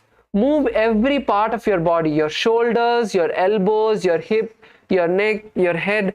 Start moving every part of your body for the first few moments now. Focus on moving every part of your body. And slowly increase the intensity and the speed of moving your body. Don't have any particular pattern in the way you're moving your body. We're going to be doing this for a few minutes. Let's start shaking our body intensely as you can.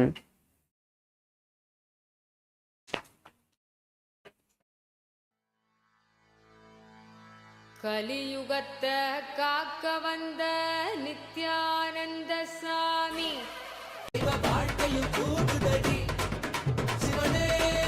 Now move your body intensely in every direction. Move your legs, move your hands, move your elbows, move your neck. Don't have a pattern in the way you're moving your body. Go wild. However you want to dance, however you want to move your body intensely. Drop all of the laziness, tiredness. You're feeling shy, you don't want to dance, you're feeling stiff. Drop everything. Let's take this few minutes to just relax, open up our body, and completely awaken, activate all of the parts of our body.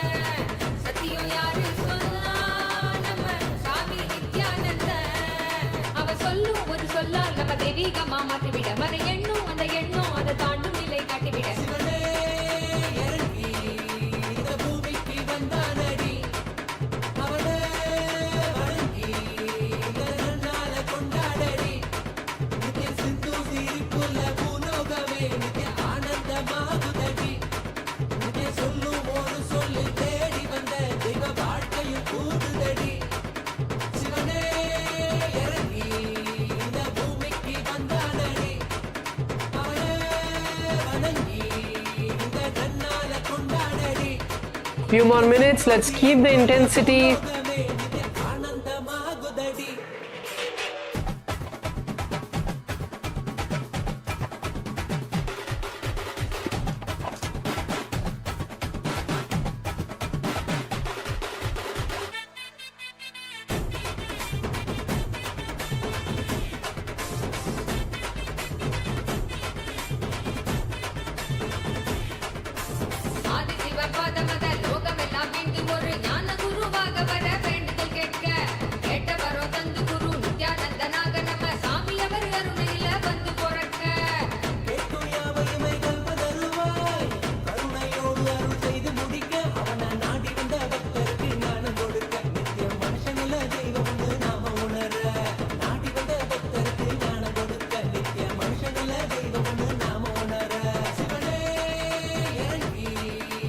Last few moments.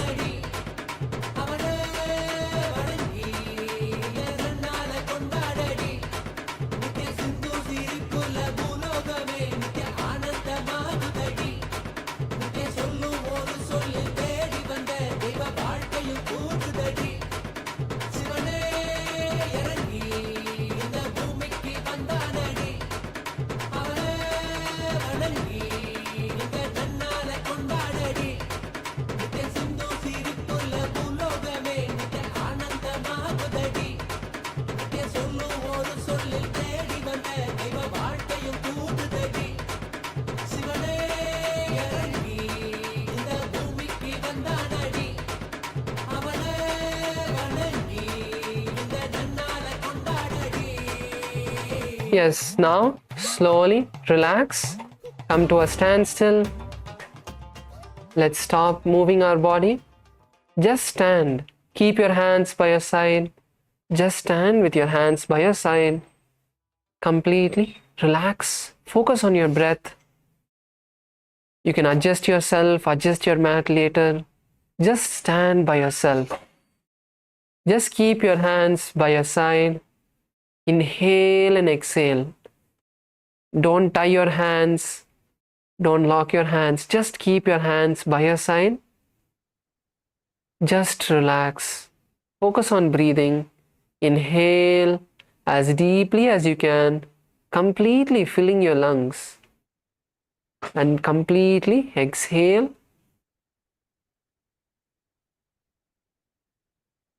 Inhale as deeply as you can and completely exhale.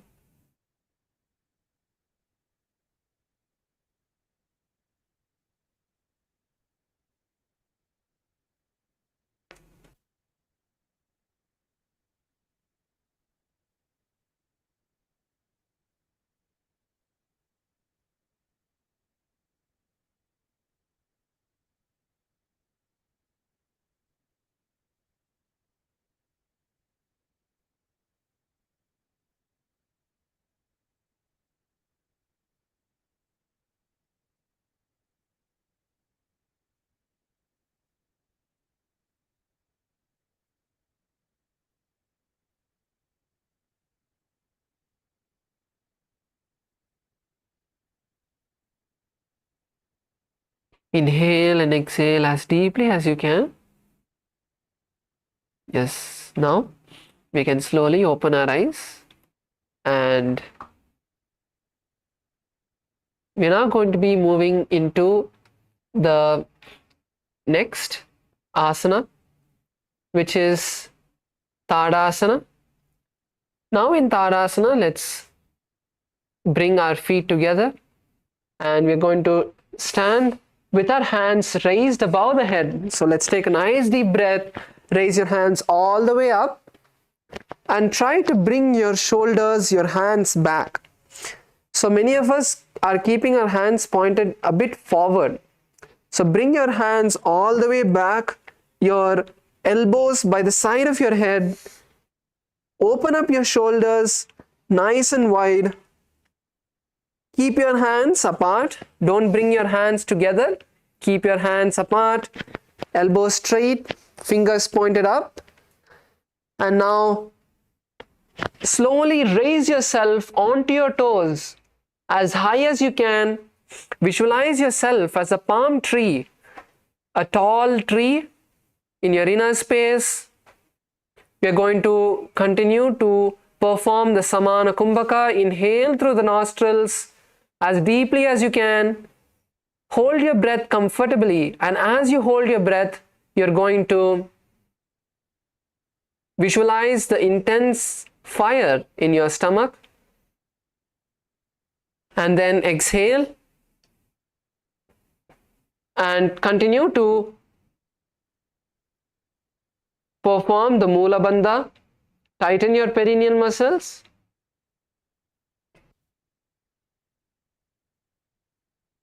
And after you inhale, lock your chin to the chest in Jalandhara Bandha. And when you exhale, pull your stomach in and up into Uddiyana Bandha. So we are performing Mahamudra Bandha for this asana. And the new japa, it is going to be Shivoham. Internally, keep chanting the japa Shivoham.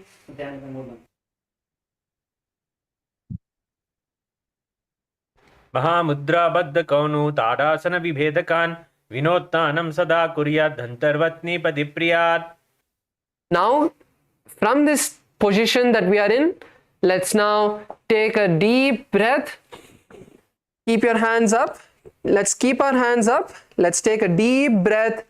And as we exhale, lower yourself down all the way. Keep pushing your hips down.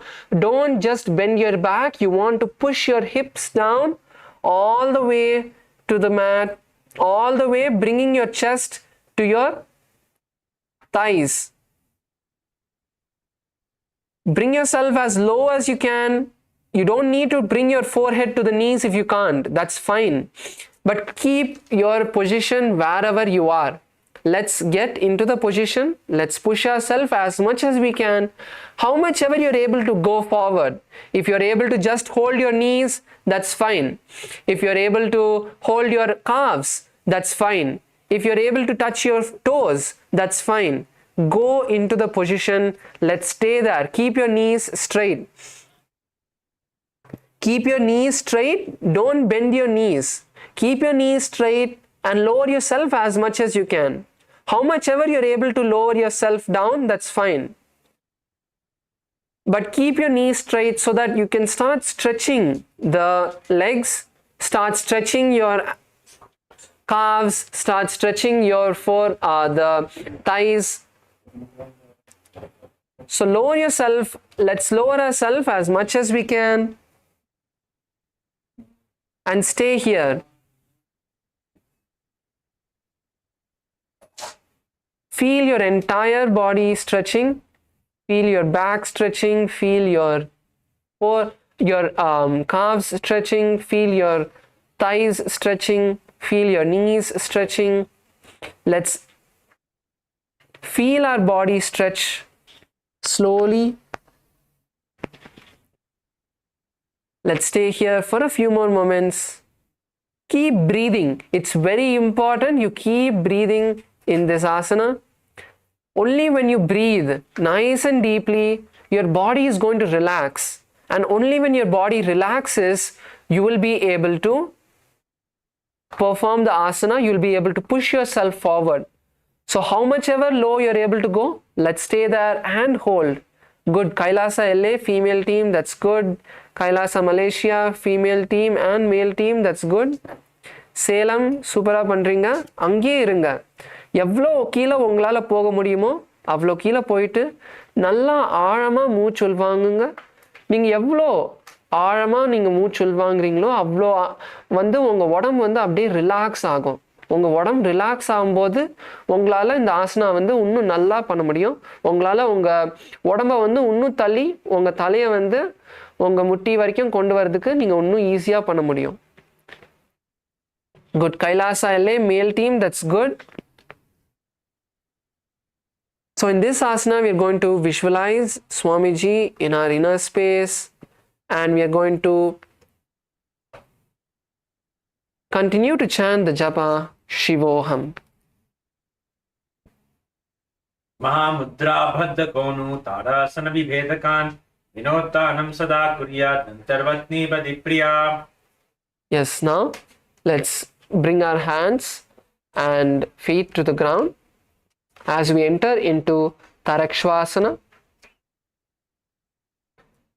So now in Rkshasana, there are two variations of how we can perform this asana. So the first is the regular variation. So you can keep your hands and legs on the ground, lower your chin to the chest and slowly rotate it from side to side. Let's go nice and slow. Push your neck all the way to the right and then slowly turn your neck and bring it to the left. And if you feel that this is difficult, maybe your wrists are hurting a bit, then you can place your knees on the ground. So if you feel this is hard, you can place your knees on the ground and do the same asana.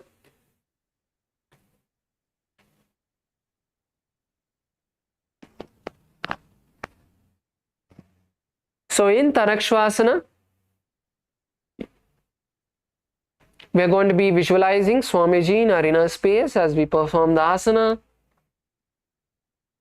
Focus on getting a nice neck movement from side to side.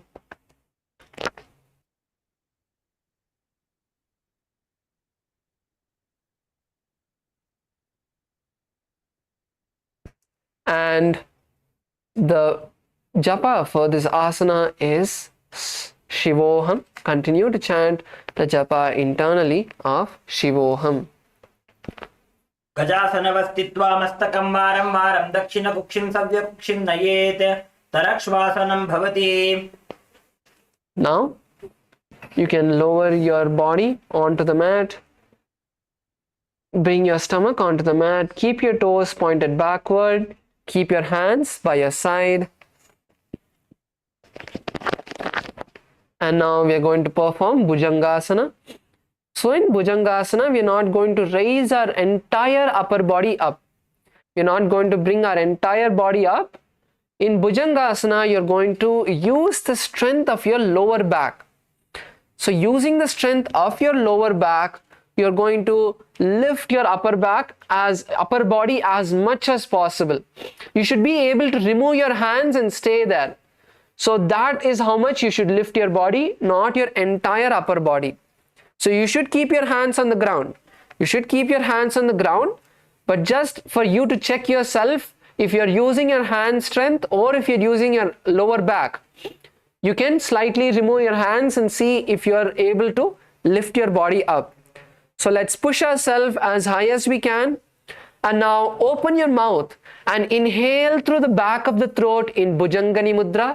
Let's inhale as deeply as you can. Open your mouth and inhale as deeply as you can through the back of your throat. And then exhale through the nostrils. No need to hold the breath. Inhale with your mouth open through the back of your throat and exhale through the nostrils. We are going to be visualizing a cobra in our inner space.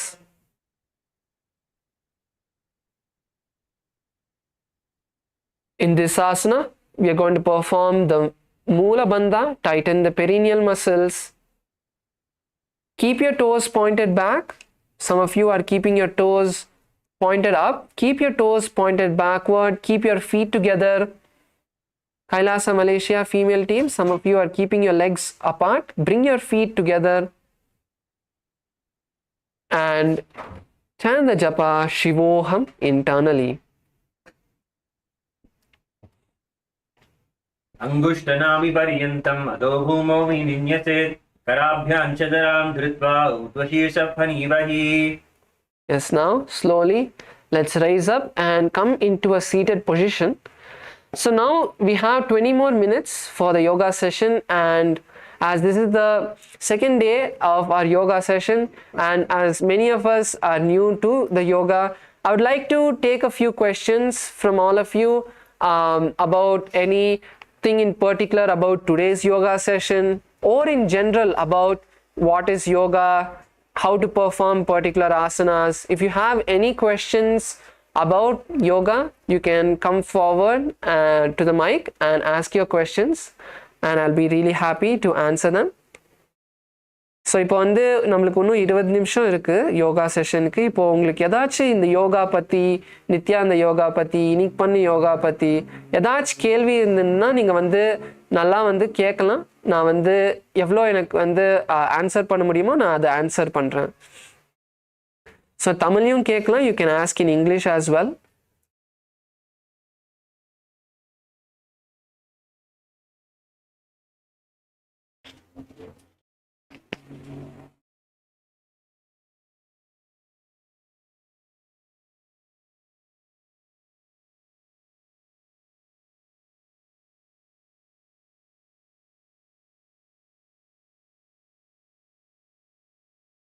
Nityanandam, is the audio fine?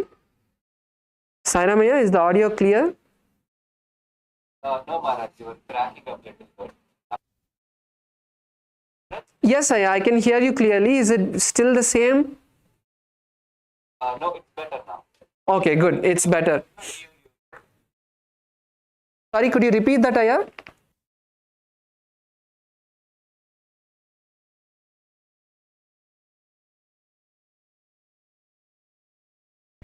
Okay. So I was saying that now we have 20 more minutes and I would like to take a few questions from all of the participants, as this is the second day of the yoga and many of you are new to the Nityananda yoga. So if you have any questions about yoga in general, about the Nityananda yoga's components, about any of the asanas, you have particular questions, you can come forward and ask. தமிழ்லையும் நான் வந்து சொல்கிறேன். So இப்போ வந்து நம்மளுக்கு இன்னும் 20 நிமிஷம் இருக்குது. ஸோ உங்களுக்கு ஏதாச்சும் கேள்விகள் இருந்ததுன்னா யோகா பற்றி, இன்னைக்கு பண்ண யோகா எந்த ஆசனாஸ் பற்றி, உங்களுக்கு வந்து பர்டிகுலராக ஏதோ ஆசனா பண்ணணும், அது எப்படி பண்ணணும்ன்ட்டு கேட்கணுன்னா நீங்கள் வந்து நல்லா கேட்கலாம் மைக்கில். நான் வந்து ஆன்சர் பண்ணுறேன்.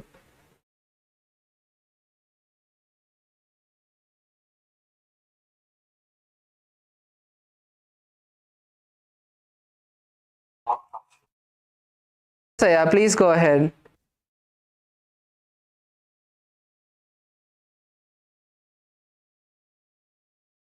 Your voice is echoing, Aya.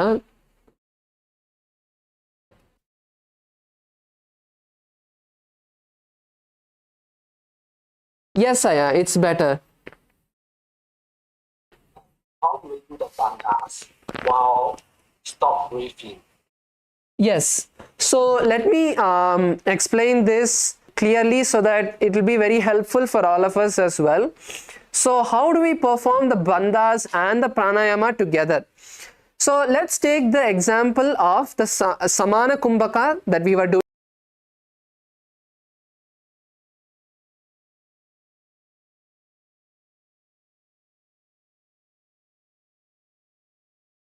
So these are the 3 steps that the Samana Kumbhaka has.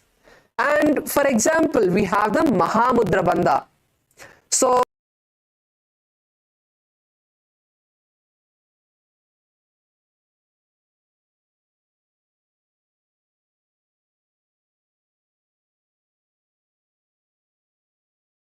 tighten the perineal muscles, perform the Mula Bandha, lock your chin to the chest in Jalandhara Bandha, hold the breath.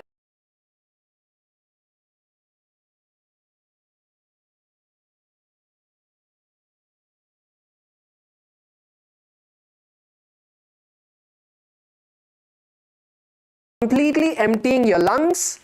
Once again, lock your chin to the chest, pull your stomach in and up into Uddiyana Bandha. Stay.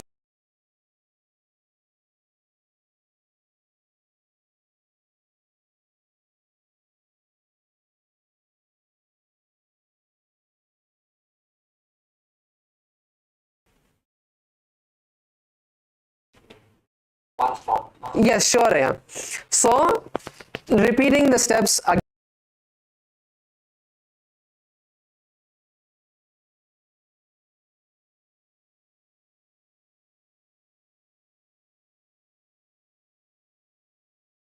After you inhale, you are going to hold the breath, right? So when you have to hold the breath, you have to lock your chin to the chest and tighten the Mula.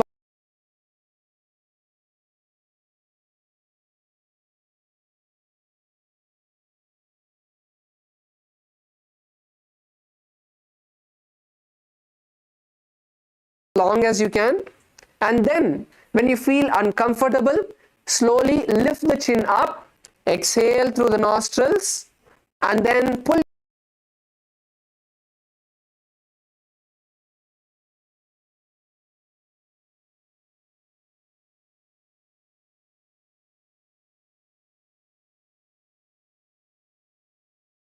So anyways, I'll be helping and explaining as we do each asana. I will also be explaining the steps.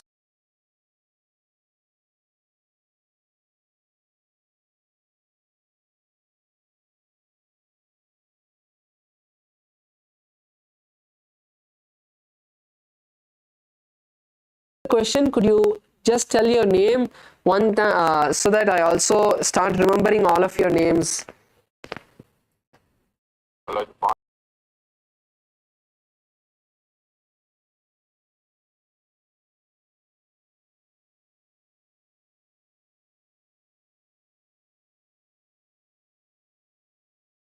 Vicky, please go ahead. Los Angeles. Yes. I'd like to find out what is the best way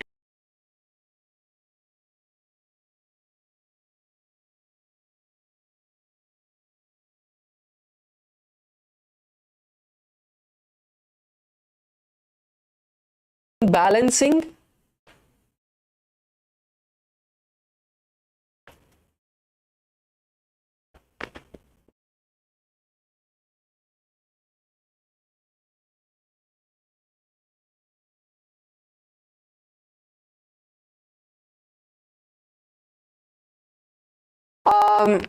For this, I'd like to show and demonstrate a little bit. So now,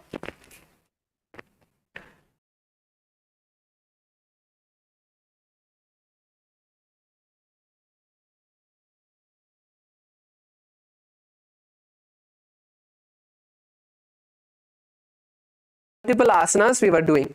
So in our feet, there are 3 points which take the pressure, which balance. So one is the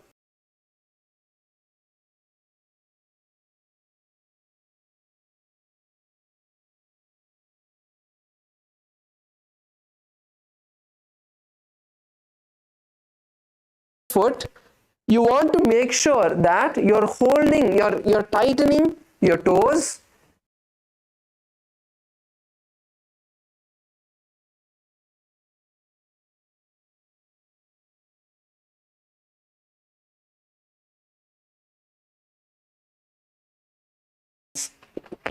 So there are small muscles that are there, that as we perform the yoga each day, they will get stronger and help us to balance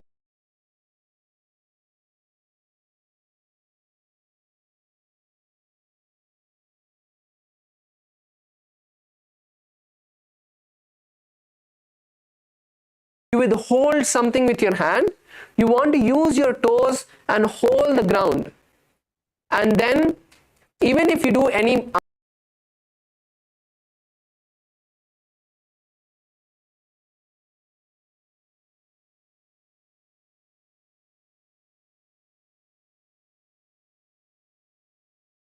example, there is something in front of you, even whether it's your Panchapatram and Uddharani or anything it could be. So you have a point in front of you.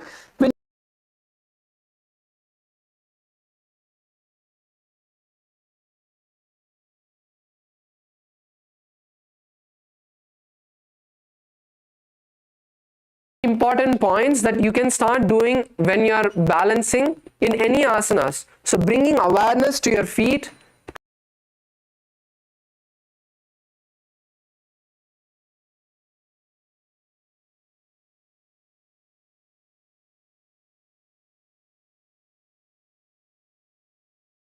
and the most important part is the muscles which are in your leg have to get stronger, and for them to get stronger, only if you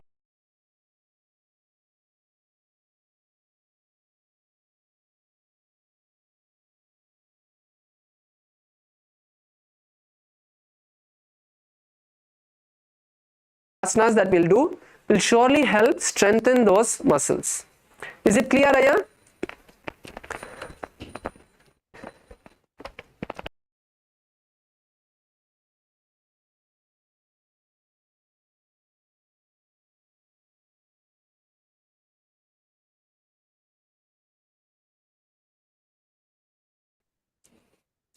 For the Uddiyana Bandha, for me, when I try to pull the stomach in, it gets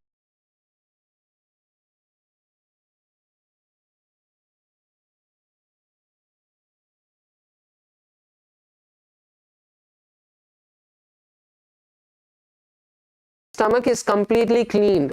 So before you come for the yoga, either doing the Panchakriya, taking Haritaki in the night,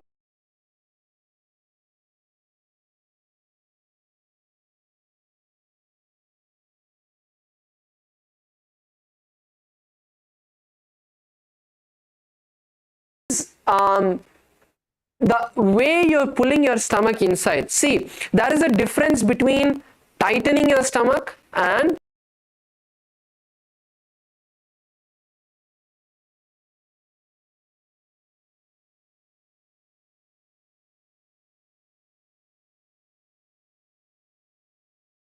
abdominal muscles and pulling your stomach inside. So when you exhale completely, how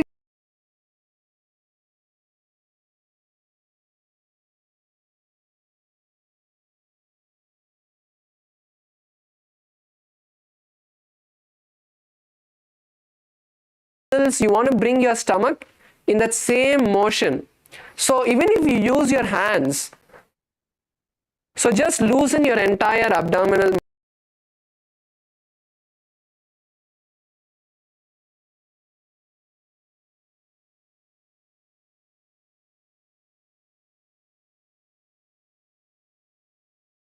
Tight when you're using your hands also to push, then you can understand that you're tightening your abdomen.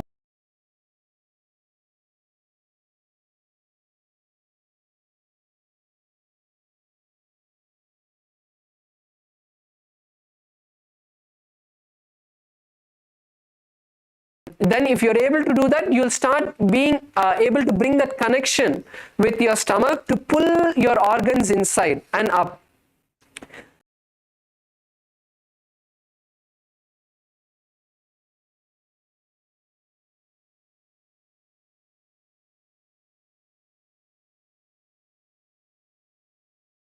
So in the female side, we have a question from Kailasa LA female.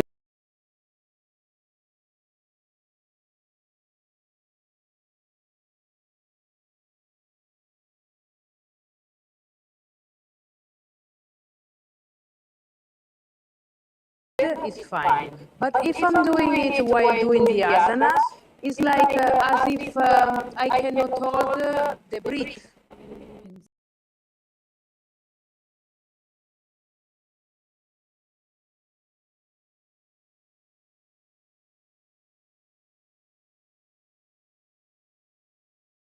Means the stomach lock. You're right, the stomach lock. No, sorry, the Jalandhara bandha, the throat lock. exactly.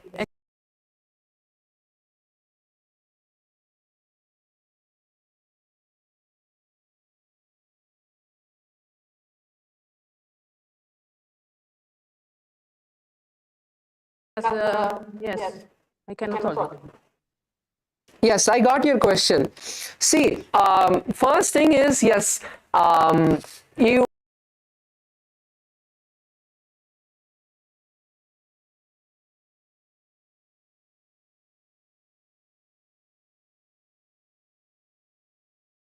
can. So you're saying you're able to only hold your breath for a few seconds. That is fine. Okay. So try to keep holding your breath. See,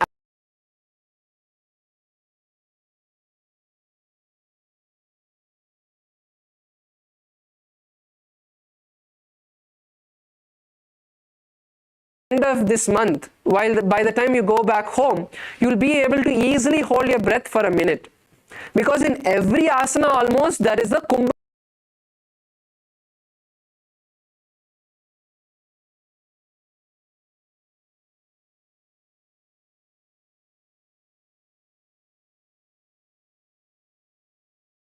Air. So you need to push your, so when you bring your chin to the chest, you need to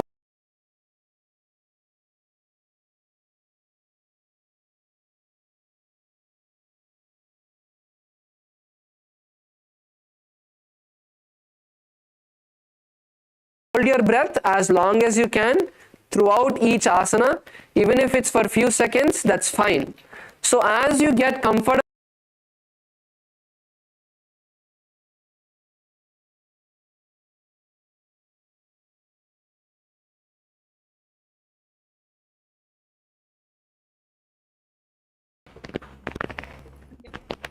yes, Kailasa, Malaysia.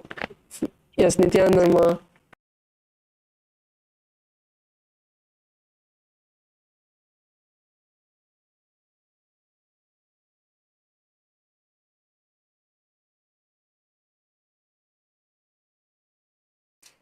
Nityananda Sadashivaya. Sadashiva. Sorry, Maya. Sadashiva Maya.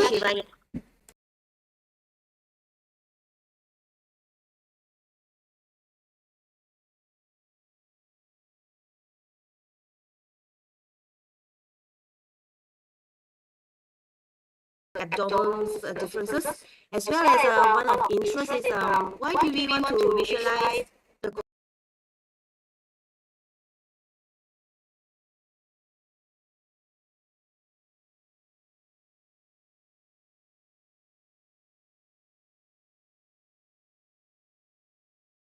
Performing the Uddiyana Bandha. So Uddiyana Bandha, to perform the Uddiyana Bandha, you need to pull your stomach in and up.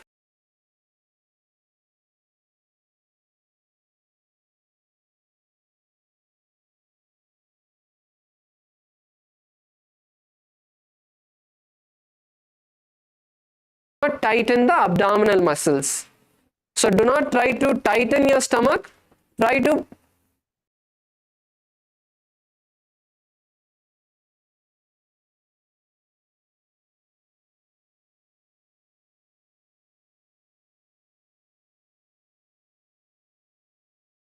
each asana as well. Now to answer your second question is about the visualization. So visualization of these various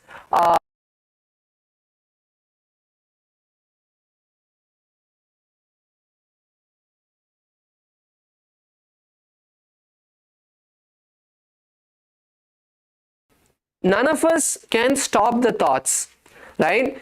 Something is keep on going in our head, that is called the inner chatter. So as we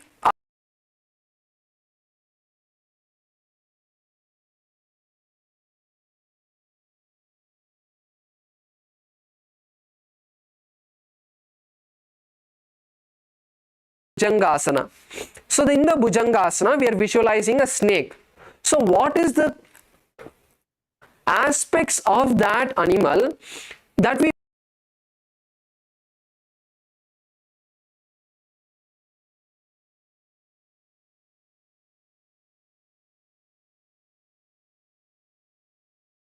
their body like a snake?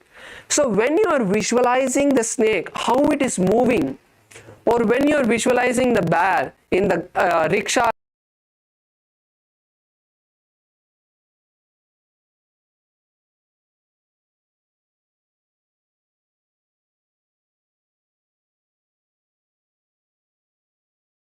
the asana even better.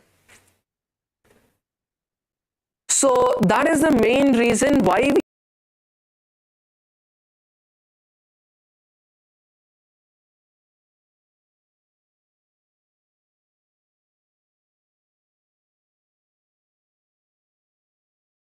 best thing that we can visualize, because when we perform the yoga, it is like a surgery that we are doing on our body.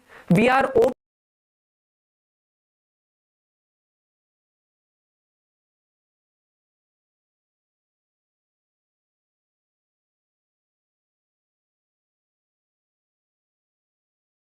so during that, it is like a surgery. So when you are doing the various asanas, you don't want to think about negative things, you don't want to think about useless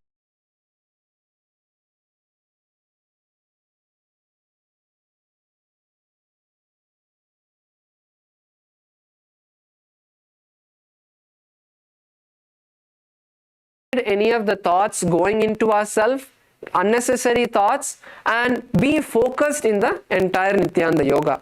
So this is a very powerful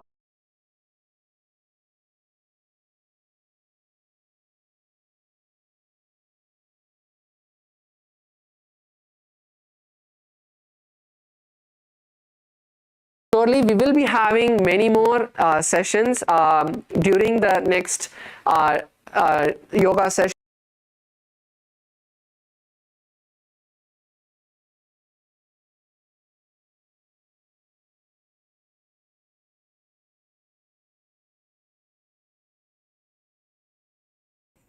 Om Purnamadah Purnamidam Purnat Purnamudachyate Purnasya Purnamadaya Purnameva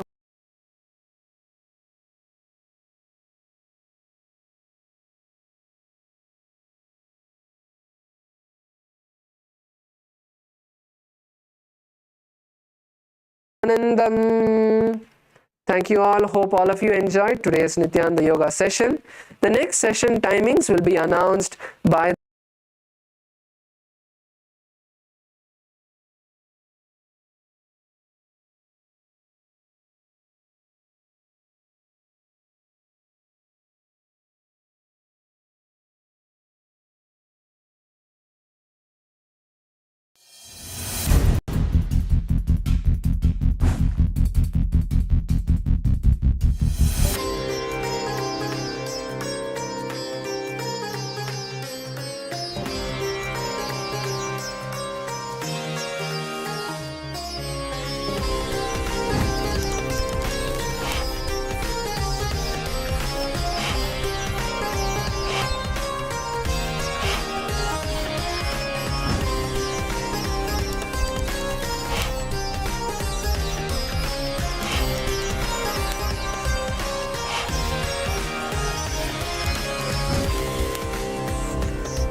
Nirmalam Sukhatam Kevalam Jnanamurtim Dandvatitam Gaganasudrisham Tattvamasyaadilaksham Ekam Nityam Bimalamachalam Sarvadhi Sakshibhutam Bhavatitam Trigunarahitam Tadvarum Tam Namami. Yes. Welcome and Nityanandam to all of you. Nityanandam, welcome. And yes, Nityanandam, all of you. Requesting all of you to switch on your cameras as we are about to enter into the power manifestation round. Manifesting the powers of Paramashiva. And remember again and again that the more and more you manifest the powers of Paramashiva, the more you bring oneness, you grow oneness within you. The more you deepen your connection to Swamiji. The more you enrich yourself, the more life become exciting. So let's get ready to manifest the powers of third eye. We'll be entering with the Sas Pramana, which is the scriptural reference for manifesting the powers of third eye. Let us know if you are able to hear us on YouTube, on Zoom, and all other social media platforms. Okay. So with this, let's get ready. We'll be entering into the Sas Pramana. Kapalantarmano yasya tishthanmilitalochanaha kramena manaso dharyat lakshaye lakshamuttamam. The translation of this verse goes as, by fixing the mind on the inner space within the crown center and sitting stably without any movement, having the eyes closed in succession, by that stability of the mind and the inner space, through the power of third eye, one directly sees the ultimate goal, Lakshyam, by having the vision beyond the sight that reveals any object or place, attaining the space of oneness with the source, Paramashiva. With this, let's get ready to manifest the powers of third eye. All right, so requesting every participant to please put on your eye bands. So your eye bands, if you have eye bands, if you don't, any piece of cloth would do that can cover your eyes such that you cannot see through the piece of cloth itself. So any cloth or an eye band, if you could please put on your eye bands. Yes, Nityanandama Ananda Garupini, welcome. We're just about to enter into the power manifestation segment. Yes, thank you, Ma. Now, let us sit comfortably with the head, neck, and spine in a straight line.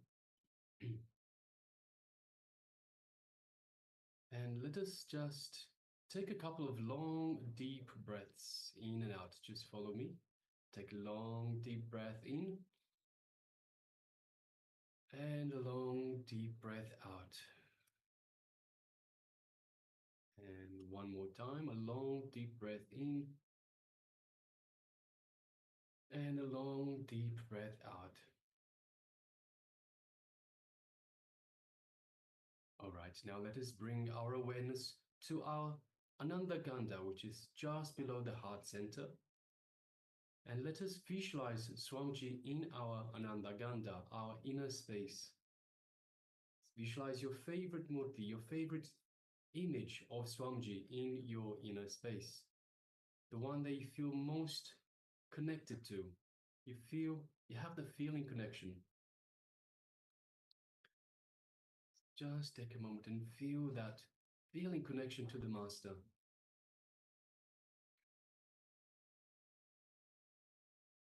Feel Swamiji's love, his compassion, his infinite wisdom, infinite grace, just radiating, showering you in your inner space.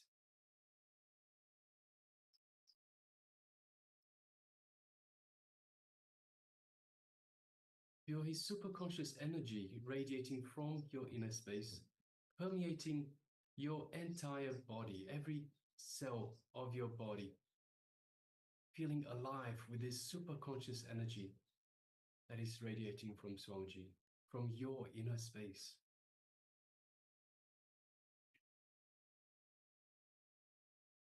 Feel the space of oneness with Swamiji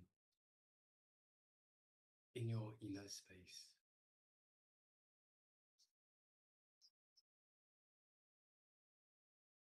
you are in oneness with Swamiji.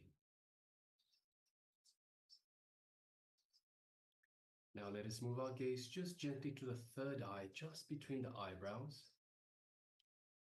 And just gently look through your third eye into Swamiji's third eye. As you do so, you feel the energetic connection to Swamiji's third eye. Feel this energy radiating from Swamiji's third eye that is energizing, awakening your third eye. Just take a moment and feel that energy in your third eye.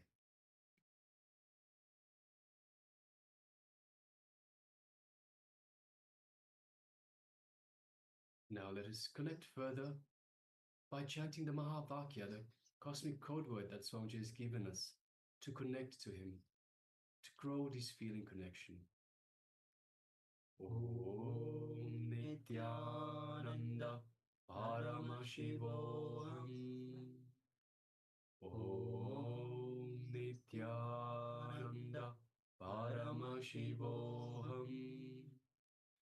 Om Nityananda Paramashivoham. Yes, continue chanting the Mahavakya. And from this space of oneness with Swamiji, space of oneness with Paramashiva, let us start manifesting the power of the third eye. The image is being displayed for you now. Let us begin.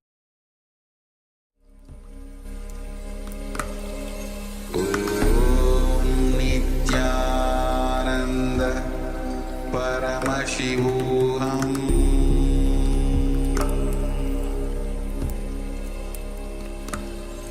Om Nityananda Paramashivoham.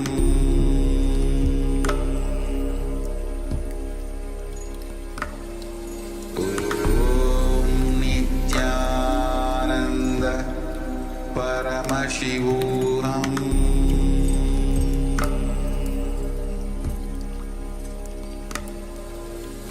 Om Nityananda Paramashivoham.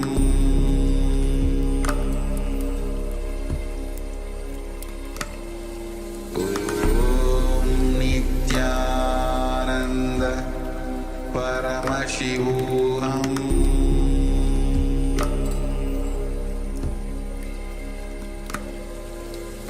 Om Nityananda Paramashivoham.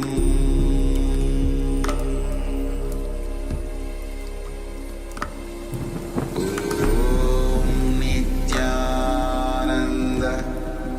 Paramashivoham. Paramashivoham.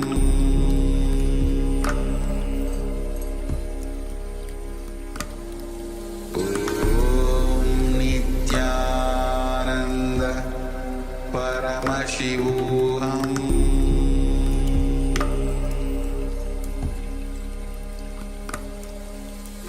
Om Nityananda Paramashivoham. Paramashivoham.